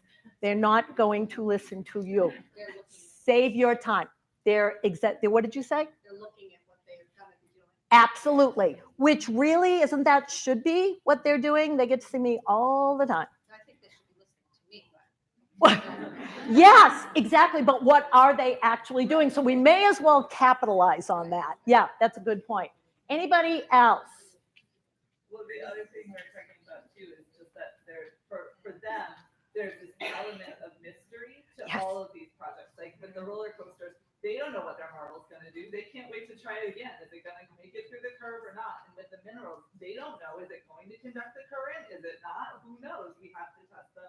And that's what sort of keeps them going and keeping them engaged, is this sense of mystery for them. Yes. Like, I don't know what's going to happen, and I totally want to find out. And I think that, especially for fifth graders, they do put themselves in this role of like, yes, now I am a scientist and I am doing this thing. And that's really cool that I get to try it out, and not knowing what the outcome is going to be is that huge motivating, joyful factor for them.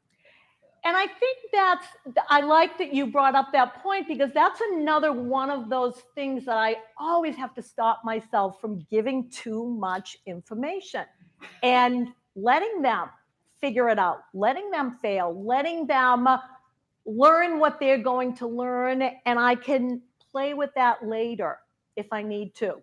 Yep. I think it also, kids now play video games and you can't go to the next level until you get it right. So they're used to feedback of like, oh, that was wrong. And I had a kid one time tell me during the park testing, oh, I answered 14 questions and I got them all right. And I was like, what on earth made him think he got them? Oh, it let me go to the next question. Oh my gosh, that's fantastic. Yeah. Mm. Yep. Question I have on this one is joyful, pervasive. You had groups of like 4. And as a teacher, I always wonder when you've got 6 groups of 4 or something working around at different stations, is the joyfulness and participation pervasive among all of them, or are certain individuals taking control of the group and a couple riding on coattails? And then how does one assess the success of that process and that involvement or lack of involvement? That's a great question. And that's one of the reasons why I grabbed my cell phone to because in that and the roller coasters, yes, everybody was deeply involved because they had to be. And you hear the discussions. It doesn't always happen like that. Absolutely not. But I think the more we are able to leave them alone, the more we're able to practice things like Socratic Seminar, where they learn how to communicate with each other, where they learn how to build each other up, add on to each other, and it becomes common. We've all got to figure this out, because one of the things like that excited me, you saw the two boys at the window looking at the rock, and all of a sudden they were both having comments. It wasn't just one kid looking up while the other one just watched and took notes. So no, not 100% of the time, but more and more I'm finding as I examine these things and learn to just step back, where I might have to walk around and do the thing. Well, what do you think about it? You know, the person that's sitting back and being quiet. But having them in smaller groups at least is one way to bring forth more of that. Yes. On that note, I was thinking a lot about, we're talking in the beginning of today about how we want, kids to learn skills that are going to help them in jobs. And I feel like this actually probably, if I'm putting myself in there, it would make you realize, do I need to be more assertive? Like some children, so working on those, those SEL skills, really, like the social emotional skills, I feel like was huge, because even if they're not to the point where they are working on that skill, at least they're noticing, ooh, I do need to work on my assertiveness in group. I do need to let go of control in group. So it's letting them get to there rather than, I thought it was great. Well, and I think one of the things about when you can get your class to a certain point and you're releasing me, and if I'm lucky enough to have another person in the room, that I can be walking around doing that gentle push, gentle prod, gentle, what do you think about it? Good. Anybody else? All right, moving on, Ashley. I think you'll have to go back. There we go. Yep. Yeah, so now we're going on to, we did that, so now we're going to go on to brain rules. There we go. Good job. All right, so I have a couple of different readings. So this book, this person, he should pay me royalties. Anybody ever heard of this book? It's called Brain Rules by John Medina. It is amazing. If you don't have it, get it. I got it. I had left teaching and I came back to teaching about 15 years ago. And myself and a couple of other brand new teachers got this book and had a little book club. It really transformed my teaching. It's rules for how the brain thinks. And so you're going to be doing two different readings on this. And the first one, this is Brain Rules 12 that I'm starting with. And it's called We Are Powerful and Natural Explorers. So I'm going to be asking you to think about, how does this connect to the video, so we can kind of keep adding to our knowledge of what are the things that I can hang on to, what are the things that I can control when I'm lesson planning, when I'm using my curriculum. So if I could have my buddies at this group just pass out. I think I have enough, but we might have to do a little bit of sharing. Okay, great.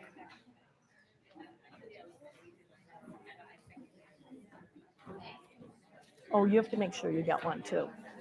You have to make sure you get one of these too.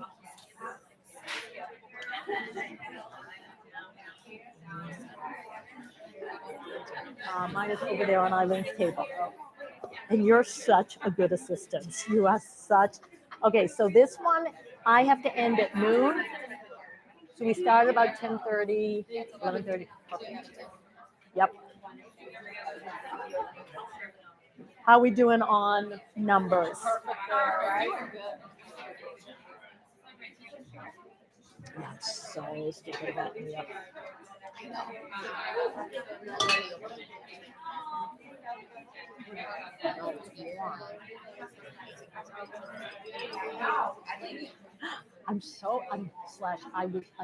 my heart almost stopped when I walked in here because last year was like, saying it was like a third, this was in 3 different, and so we had, I had maybe like 25 people, which was great, but it was like, oh God, I am not prepared for.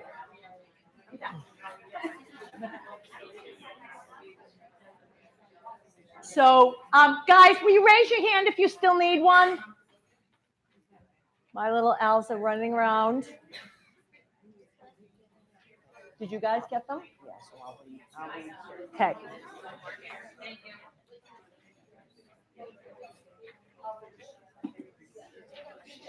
Okay, that'd be awesome if you could. It's just 1 page. That's all it is. Just one. Oh, that one probably goes. Oh, that's one's. Those are the old. That's the second reading. Okay. Okay, so if you guys could, guys, if you could share, and it's just 1 page, just the back of this. So I'm going to give you about 5 minutes. Read through that, and then we will chat. Do you guys have some for your tables? Yeah, we can share. Oh, I could give you guys the actual book. What? Let me give you that.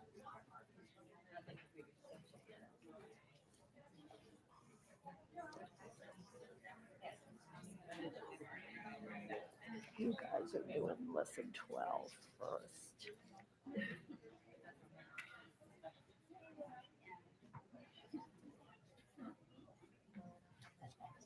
Exploration 243, I think.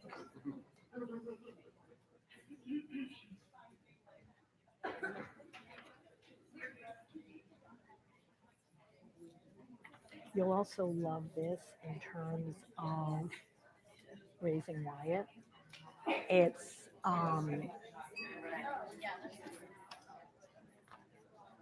so it's this one, but it's like all this stuff that's so great.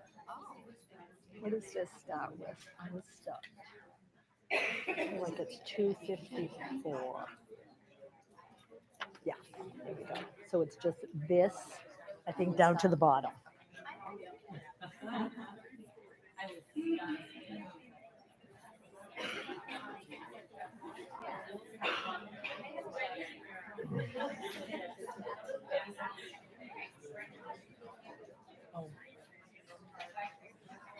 I love that words. My kids always walk around now because at the beginning of every unit, I'll say, just flip the book and say what you're curious about. And now I love hearing them say all the time, this makes me curious. It's such a good word, and I love like the opening talk when I felt like it aligned so much. It was like, yes, yes, yes, that's what I'm going to talk about.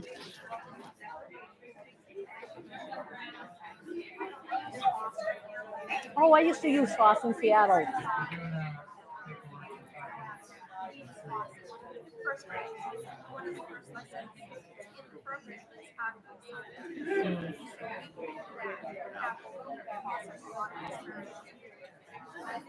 It's great. But whenever I'm doing that, I teach theirs. I always remember what is a good scientist.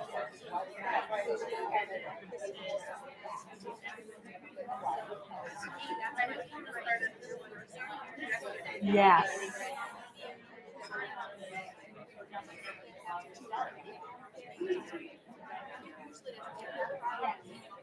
Yes. But I think those are good language because I often say, think like a scientist or use vocabulary. Because this one, we do this investigation with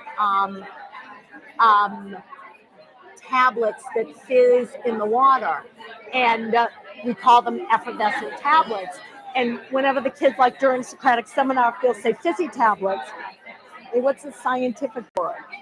So anything. So I think that's that same thing to start creating that mindset with helping them, again, having a different mindset about themselves, which is amazing.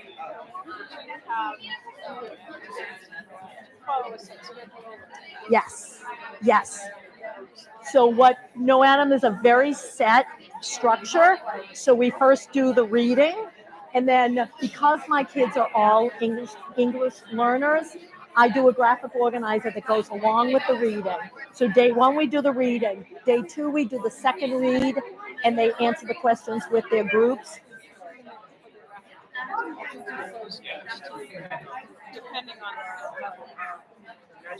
They have, it's usually 10 to 15 questions that will bring them back into the book. And then after that, we do Socratic seminar. And then we... So I'm a fifth grade co-teacher, so I'm in science. When you do Socratic seminar, That should need plus 48. I don't do it that way just because towards the end of the year I do that, but I think the discourse is so important. So I do, the inner circle is talking. The outer circle is doing a reflective sheet. So what they're doing is they've got an identified partner, and so they're noting, did my partner just add on to someone's comment? Did my partner just assist a peer? Did my partner defend something? Then they switch, yes. And so then they switch, and then they share out reflections at the end.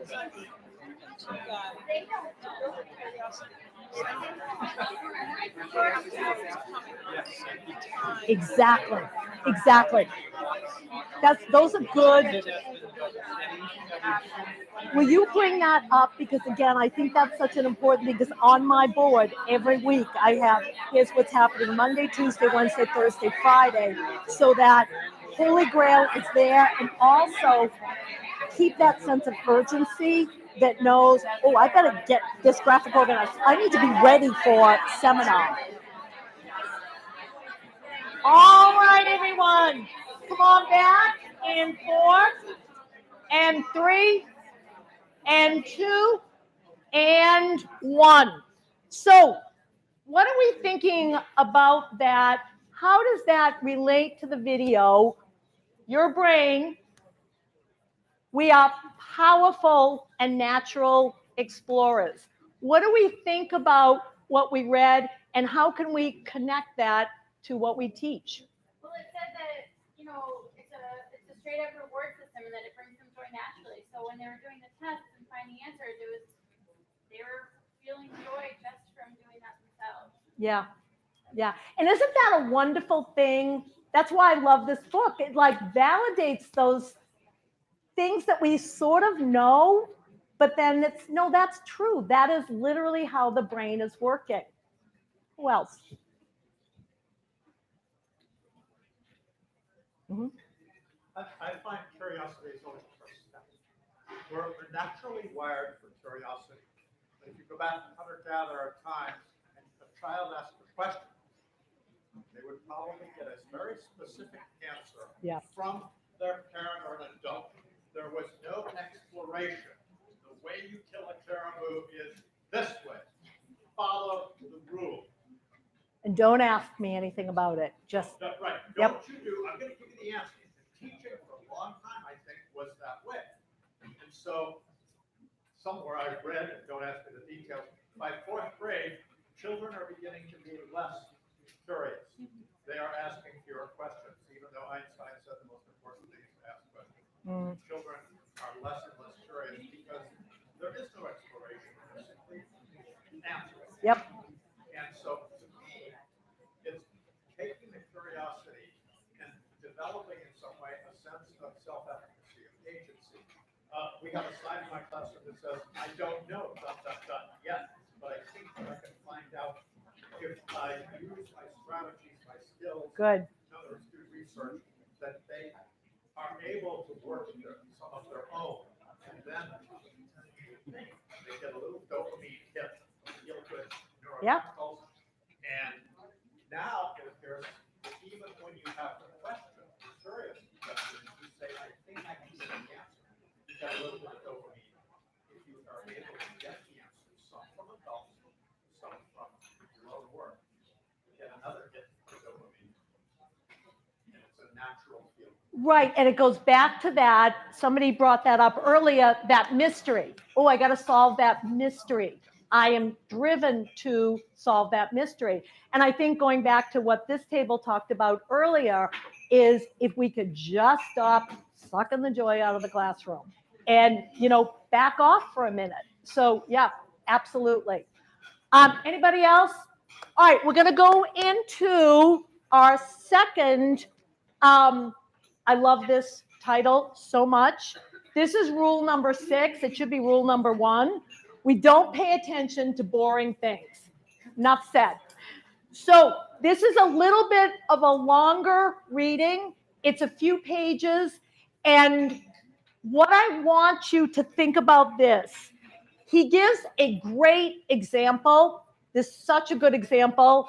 I'm pretty old, so I remember what he's talking about. Some of you may not, but he describes it pretty well about an advertisement that went on early on and how striking it was for some very distinct reasons. So I'm going to ask you to read that, and then we're going to move into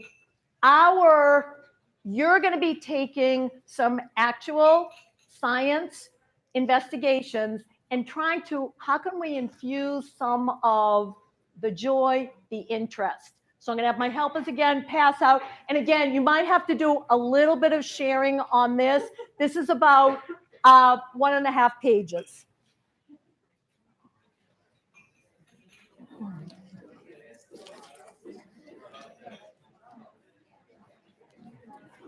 Pass them out. Thank you so much. Ashley, you get your own.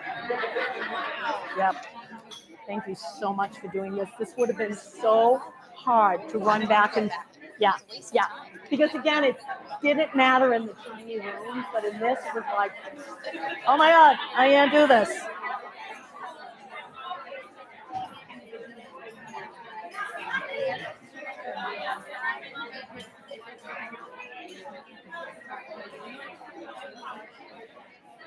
Where do you teach science? In what grade? Where do you teach science in what grade? Third grade. Yeah. Where? North Reading. But I'm very much involved with these kinds of things. Yeah. That curiosity is great, but somehow that has to be directed at curiosity. Yeah. Because otherwise they're just curious. Oh, shiny object. Yeah, exactly. I love this book. You know this book. Oh, it changed because I wasn't a scientist. I didn't, I barely knew science. And like all of a sudden being able to like sort of have every teacher thought I've ever had kind of confirm like in my gut, yes. It's like when our lead off speaker, just talking about what are we doing? It's like we're not preparing them for next steps. Yeah. Oh, challenge. Got to be just a little bit beyond where you're at. You ask someone about paradigms and algorithms. Boring. I don't understand it. They're relevant. It's got to be just a little bit beyond where they are. That they understand it. Exactly. Have no chance. That's a very good point. When you read that, yes, think about that.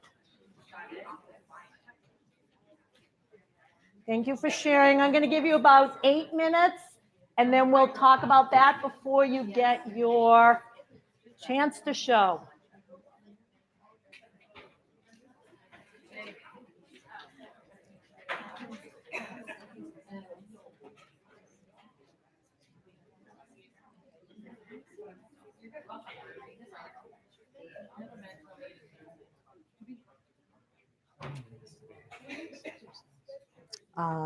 Eight. They just started. In this, yes. I'm sorry, I keep forgetting to repeat the questions.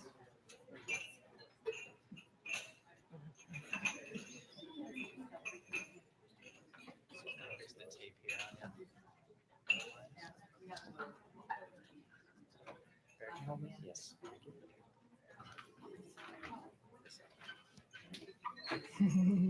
I've been saying that all day.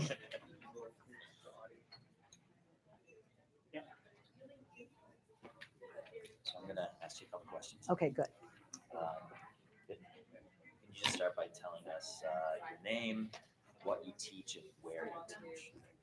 My name is Judy Higgins, and I teach science at Leahy School in Lawrence, Massachusetts. What grade? 5th grade science. And what can you tell us about this session?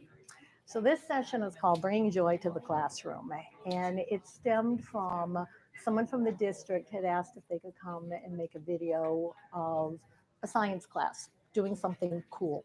So they came in and they did a videotape of my kids engineering roller coasters.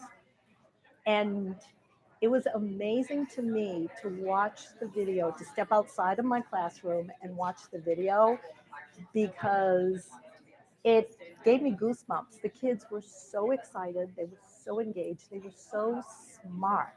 And as a teacher, they're using the vocabulary correctly, and they're persevering through failure after failure. They're working as a team. They're listening to each other. And I kept re-looking at the video, looking for, what is this? What can I capture from this video and put into any other class I teach? So some of the things I came up with was their ability to be independent, to take risks, because they took a lot of risks. They literally thought of these marbles as people. And if the marble falls off, the people die.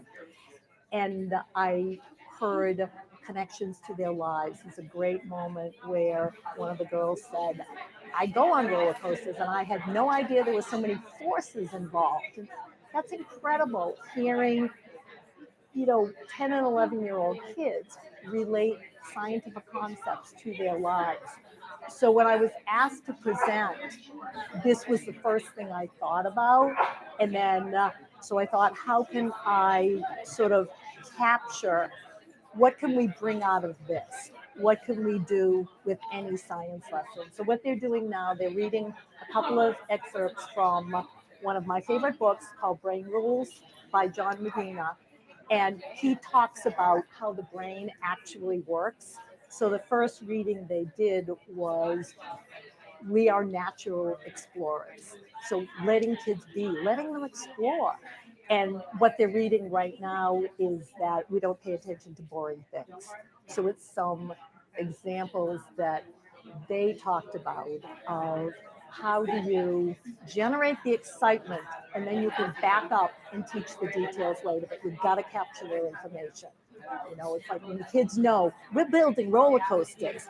Okay, so now you got to back up and learn something so you'll know how to do this. So you've got that big thing at the end, that big wow, when at the beginning I show them a video of roller coasters. And they say, okay, we gotta learn so we can do this. What are some of the things you hope that the attendees in this session will take back to their classrooms? What I hope they will do, they're actually going to be doing a lesson in just a minute where I've given them a couple of different lessons. So each 4 or 5 people will look at a lesson. What can they take from, and I purposely picked some kind of dry lessons that kids wouldn't necessarily say, oh, I know a lot about this. How can we infuse some of the strategies that we can pull out and dip into those lessons to help them be, oh, I see this. I see how this is working. Well, that's great.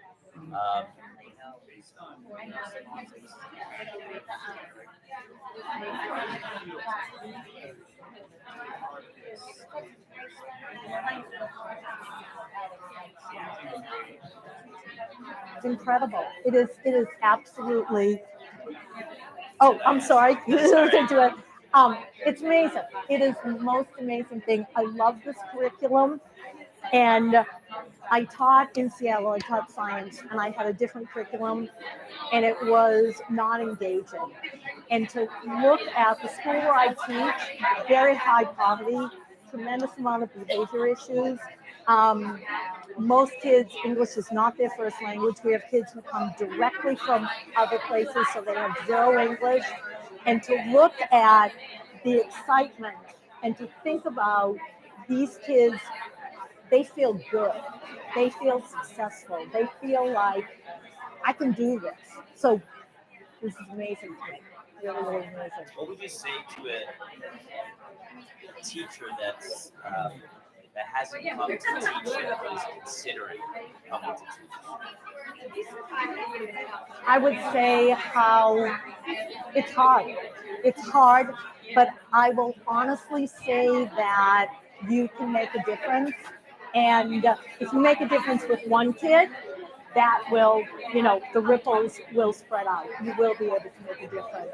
And it's incredibly gratifying. And I've never had more fun at a job than I have at this job.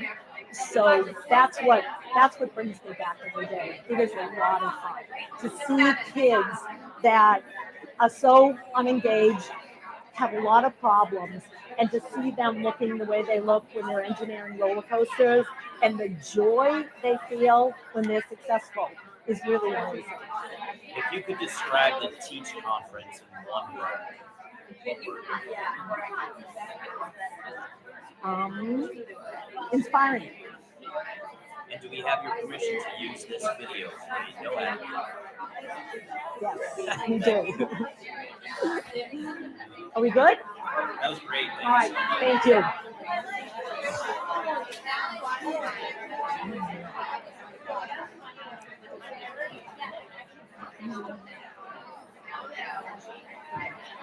Sorry, that took longer than I thought. Is that yours? Okay, good.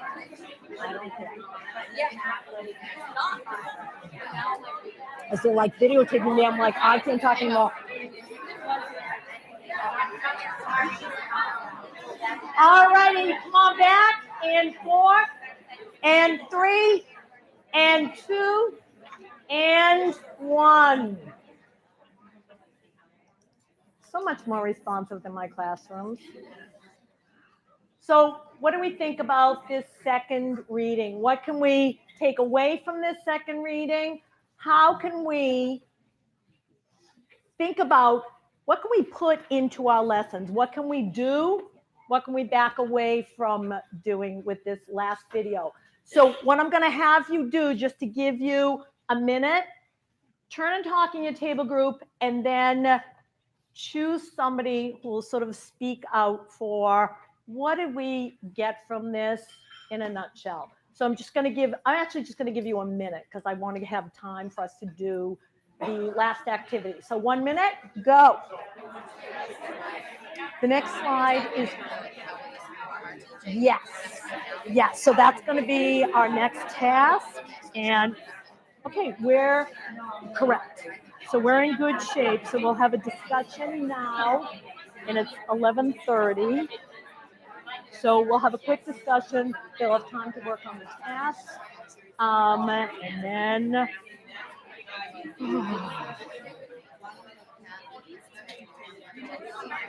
and I'll be so, last year I did the first one, the first block. So it was so nice to be and then this one I was like, I'm trying to pay attention. Yeah.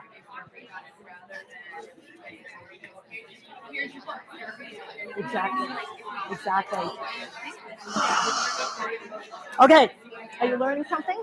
Really? Okay, isn't it?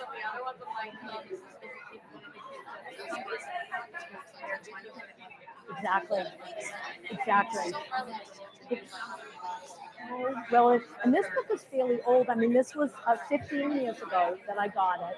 And it just reminds me, like, I love our first speaker, that it was like, he was so good. That video made me cry about Yes, We Can. It was so cute. The guy, when he was interviewing me, he kept telling the sound guy, no, go here, go there. And he'd say, can you go over there? And he'd go, yes, I can. It was so cute. All right, come on back. And 3, and 2, and 1. So we're going to get our last bits of information before we dive into last activity, which will be about 10 minutes for you to try to infuse some joy into these lessons that I'm going to give. So if I could have just one speaker from each table, just quickly, we're going to go back here, because I always feel like you guys in the corner get ignored, and start out with some of these way back table, and then we'll quickly go around. And just one hit that you got from this second reading that kind of wraps everything up. Well, I mean, it's so logical. Logical? It's logical in the sense that if it's boring, why would you pay attention to it? And Mhm. if it doesn't hit those neurons in the first place, you're just going to tune out anyway. So Yep. it's ridiculous how simple it is. Exactly. And how are we going to let that inform our teaching? Because you're absolutely right. I mean, I only gave you that much to read because it sort of didn't make sense out of context, but you're absolutely right. That's sort of it. What about this table group? Well, we said that basically without an overarching understanding of a topic, kids aren't going to be able to pick up on the details and make meaning out of them. So they have to have a sense of purpose in order to understand and be excited about what they're learning. Understand and be excited. Yes. Yes. Middle table group right here. We talked about a bunch of things, but I think one thing that was in this course was like the anchors first and the details of it. Yes, yes. And that was such a good one for me to take away because I can get, where I suck the joy out of things, hung up on the details and think, well, wait a minute, why am I doing the vocabulary now where it's meaningless? And they'll get it later when they're excited. Did I get to you guys? Anybody? Just how it has to be meaningful for them to be engaged. And like one of the things we talked about was like being in a logical way, Mhm. making sense of it, having them Mhm. understand the sequence. Yeah, and meaningful too, where we get that back, that connection to what about me? What does this have to do with me? Good. This table? Good. That like everybody looks at each other. Oh, not it. Well, we agree that the gist, that you had to understand what the general gist was. The gist. Apply those details and make them anchor to what you should learn. Yep. Yep. Exactly. Wasn't that? I love that the advertisement clip. I mean, that's what advertisement does. You've got me. I don't know what this has to do with, but you've got my attention. This table group here. Well, we connected it because been here so many years. It reminded me of backwards design. How you start Yes. with Yes. big idea, essential question. Yes. Start backwards. Yeah. Sort of those things that we get taught, but I like being reminded of those things. How about this table? Our table talks about using our lesson to focus on the main idea and then using their exploration time for them to learn. Yes. Yes. And final? Same thing. The time crunch is on, the main thing is get the gist of whatever it is. Get the gist. And I think, we have precious little time to teach. I have an hour to teach science, and there's a lot I have to say. So Eileen was just saying, just get the gist. Okay, so what I'm going to have you do now, and there are a series of, I think there's a third, a fourth, and 2 fifth grade explorations. So if you guys could just give 2 to each table, choose whichever one you want. And I kind of went for things that were a little bit dry. So I want you to look at these lessons and say, where would we begin to put all of this into place? How can we infuse this with some life, some connection to me, so we can get that joyful learning going on? So again, I don't know what I would do without my assistants. Take whatever you want. They'll give 2 to a table, and then I'll just give you about 8 minutes. Yes. You guys are rock stars. So do we ask them which ones? or Nope, no? nope, because it doesn't really matter. I'll give you each a chunk, and those are all the same ones. So you just do one, and then actually I'll give you another chunk. So just 2 to a table. Yeah, I'm going to skip that. We don't have time. As always, I've gone over. So this is the task, and they're going to have 0 time to do the task, which is fine with me. So wait, is this for? Give go down to that table, give one per, go to the tables that don't have anything. Yep.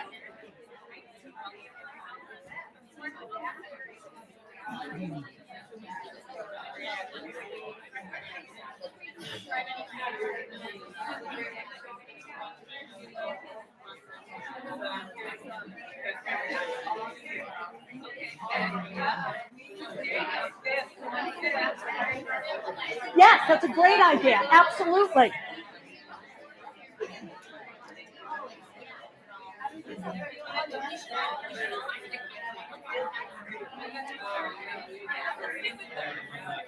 Do either one of you guys know when they want me to end? I know they said I could go a little bit over, but I don't know how much.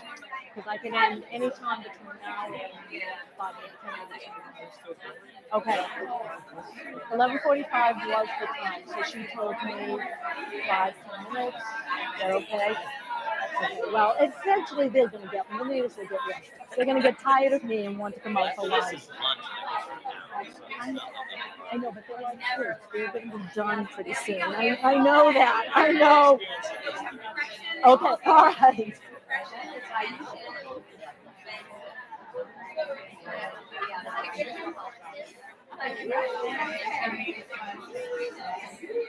And then if you guys are going to do that, will you shout out? Because I think this tends to, we've heard a lot from the older grades, so it'd be so cool to get some younger grade perspective.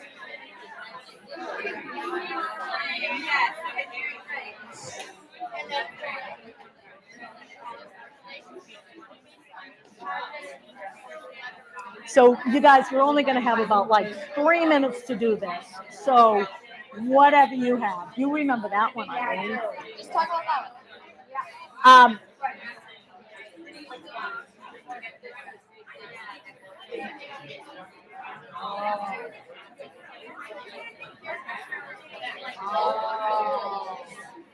Will you share that? So that's again, and that's exactly what we're talking about. But I mean, that's exactly it, is just getting that, make it relevant to them. Make it.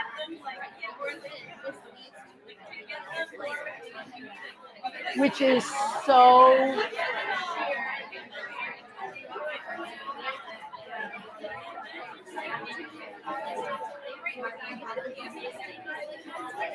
Yes.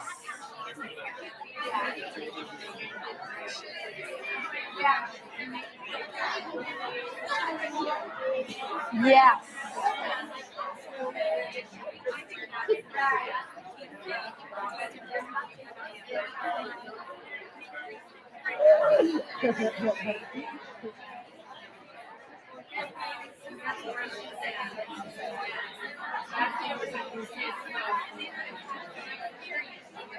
Do we have something good to say about the little kiddos? Something? Okay, good. Good. No. Okay.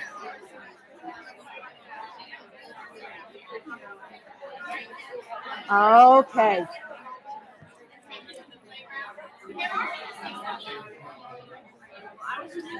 Okay, so that's cool. So I'm going to call on you guys, and then Felino's got something to say about one of those lessons, and then we're wrapping it up because we're time for lunch.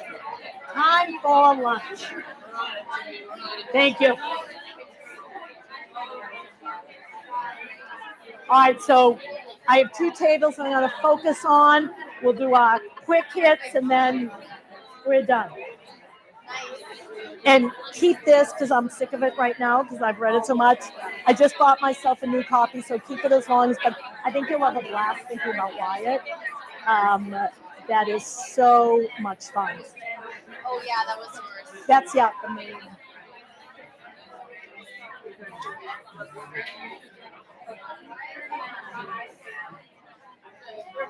All right, come on back in 4 and 3 and 2 and 1.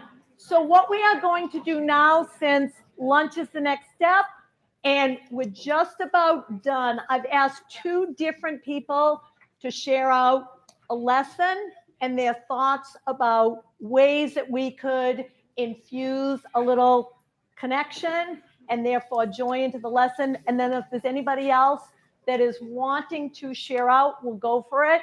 And then you are free to lunch. I'm going to ask this table group to start first. So we have the third grade forces and materials investigation where the students are learning compression, tension, bending. They first use clay. So a way to infuse joy into this is how the kids actually do that movement.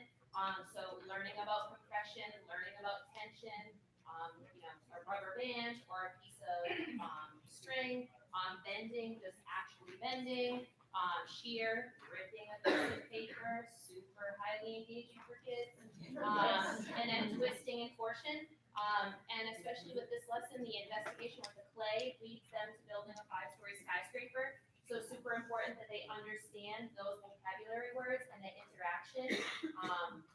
So more of that acting out to help them to know that when they build their 5-story skyscraper and it twists, that's not how you want a building, and a building shouldn't look like that.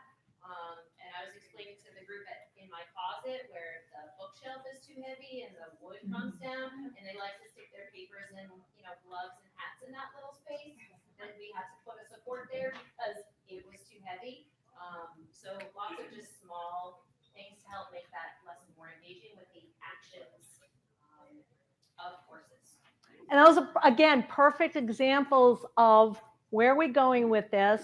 That's a very exciting place we're going. So now we're going to back up and making it meaningful to them. And my other table group, who kindly, they actually wanted to get a lesson for the lower grades up on their computer. So they're going to share out some ways that they will infuse joy into their investigation. The sun and shade experiment is how you close Unit 1 in kindergarten. And it talks a lot about weather and materials and problem solving and all that kind of stuff. So the sun and shade experiment question is, are the materials in the shade cooler than the materials in the sun?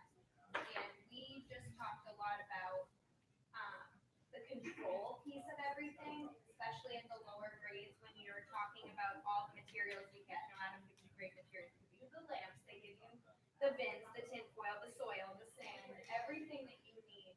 And a lot of the times, we want to set up a tray for each of the kids, or we want them all to have everything. But if you kind of just set it up onto that table and you allow them to be the problem solvers and get their own materials that they think they need. Maybe they don't think they need tin foil. Why are we telling them they have to use it? But it's also to introduce it in a way that is age appropriate, but maybe relates to them in some way, shape, or form by showing, a stuffed animal in the shade and showing it in the sun, or showing a person in the shade in the sun. Which person is cooler, or let's figure it out. Let's ask that why. You can go to the table. I need you to give me the why, and let them go and let them fly and see what they can. Let them fly. I also liked that such a small thing that you said, but so powerful and connects right back to what our opening speaker said. Maybe they don't think they need tin foil. That's incredible. That is such powerful ownership and freedom that makes no sense to me that I would use tin foil or elastics or whatever it is. So I think that's such a powerful, powerful place to start. And you're starting them at such a young age to how much are we honoring them when we say we respect that? You have possibly things that I have not thought about. Anybody else before we close out? Ladies and gentlemen, thank you. It's hot in here. It's crowded in here. I thank you so much for your time and attention.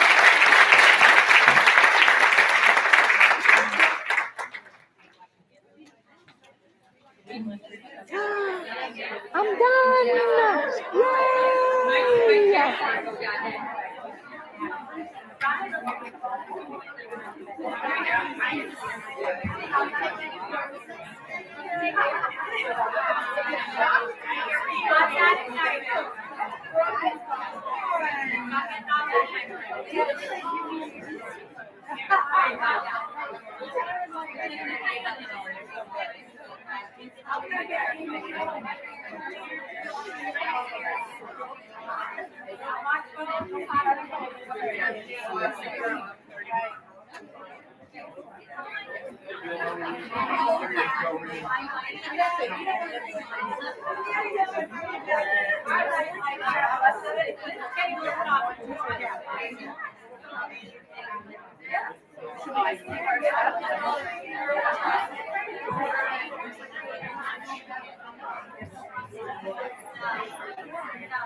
I got you, man. I know it's confusing.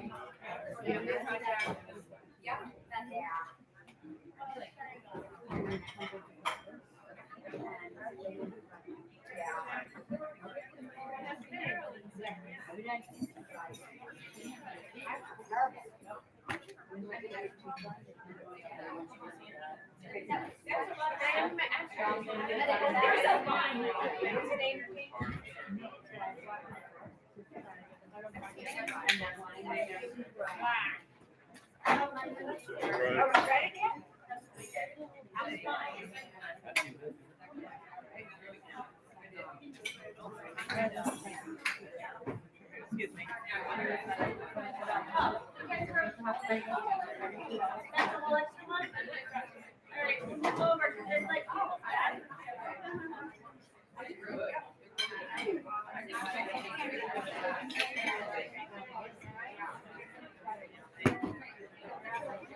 What can I do to help you?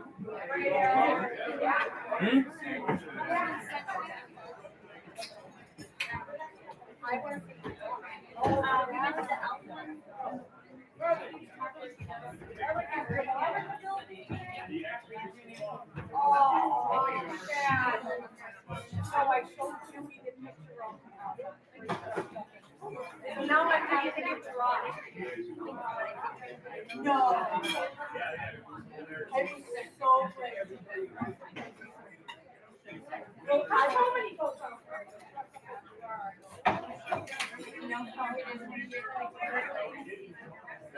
Yeah.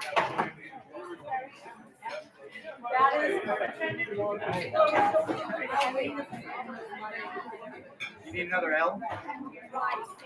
Probably could use it. It's still fine right now. Like I said, when it comes down, we don't know how bosses are.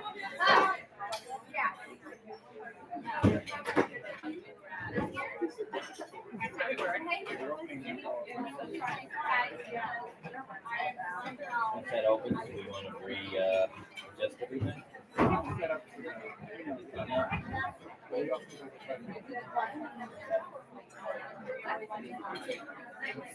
So we're just moving the cameras back to the original position once the walls are out.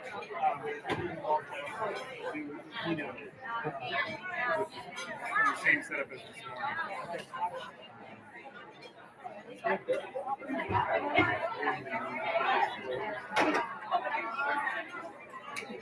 Should be good. The door just swings open.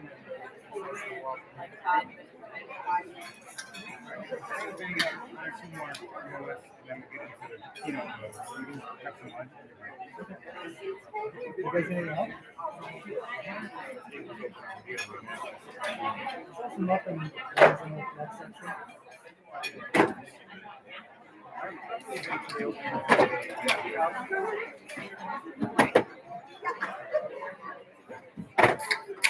Hey folks, I'm just gonna move this over just a little bit, okay? Do you need us to move anything? You're good, you're good. Joe, you got that side? Make sure everyone's good? Awesome.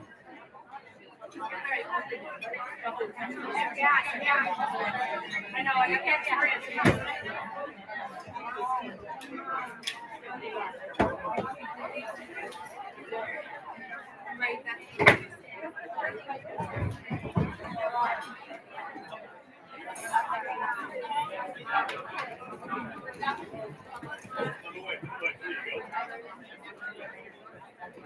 All right, perfect, gentlemen. Good one. Good job.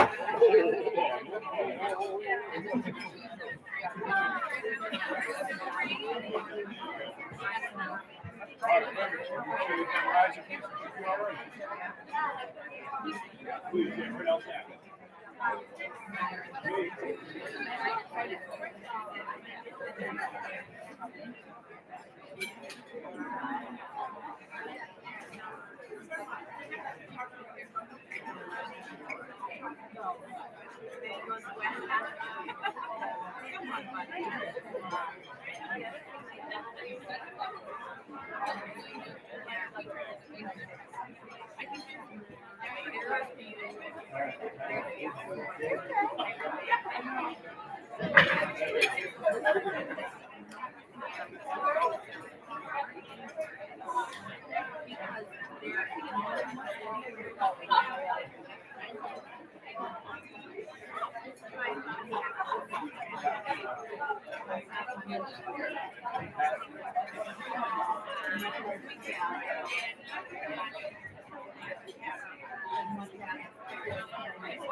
I know, right?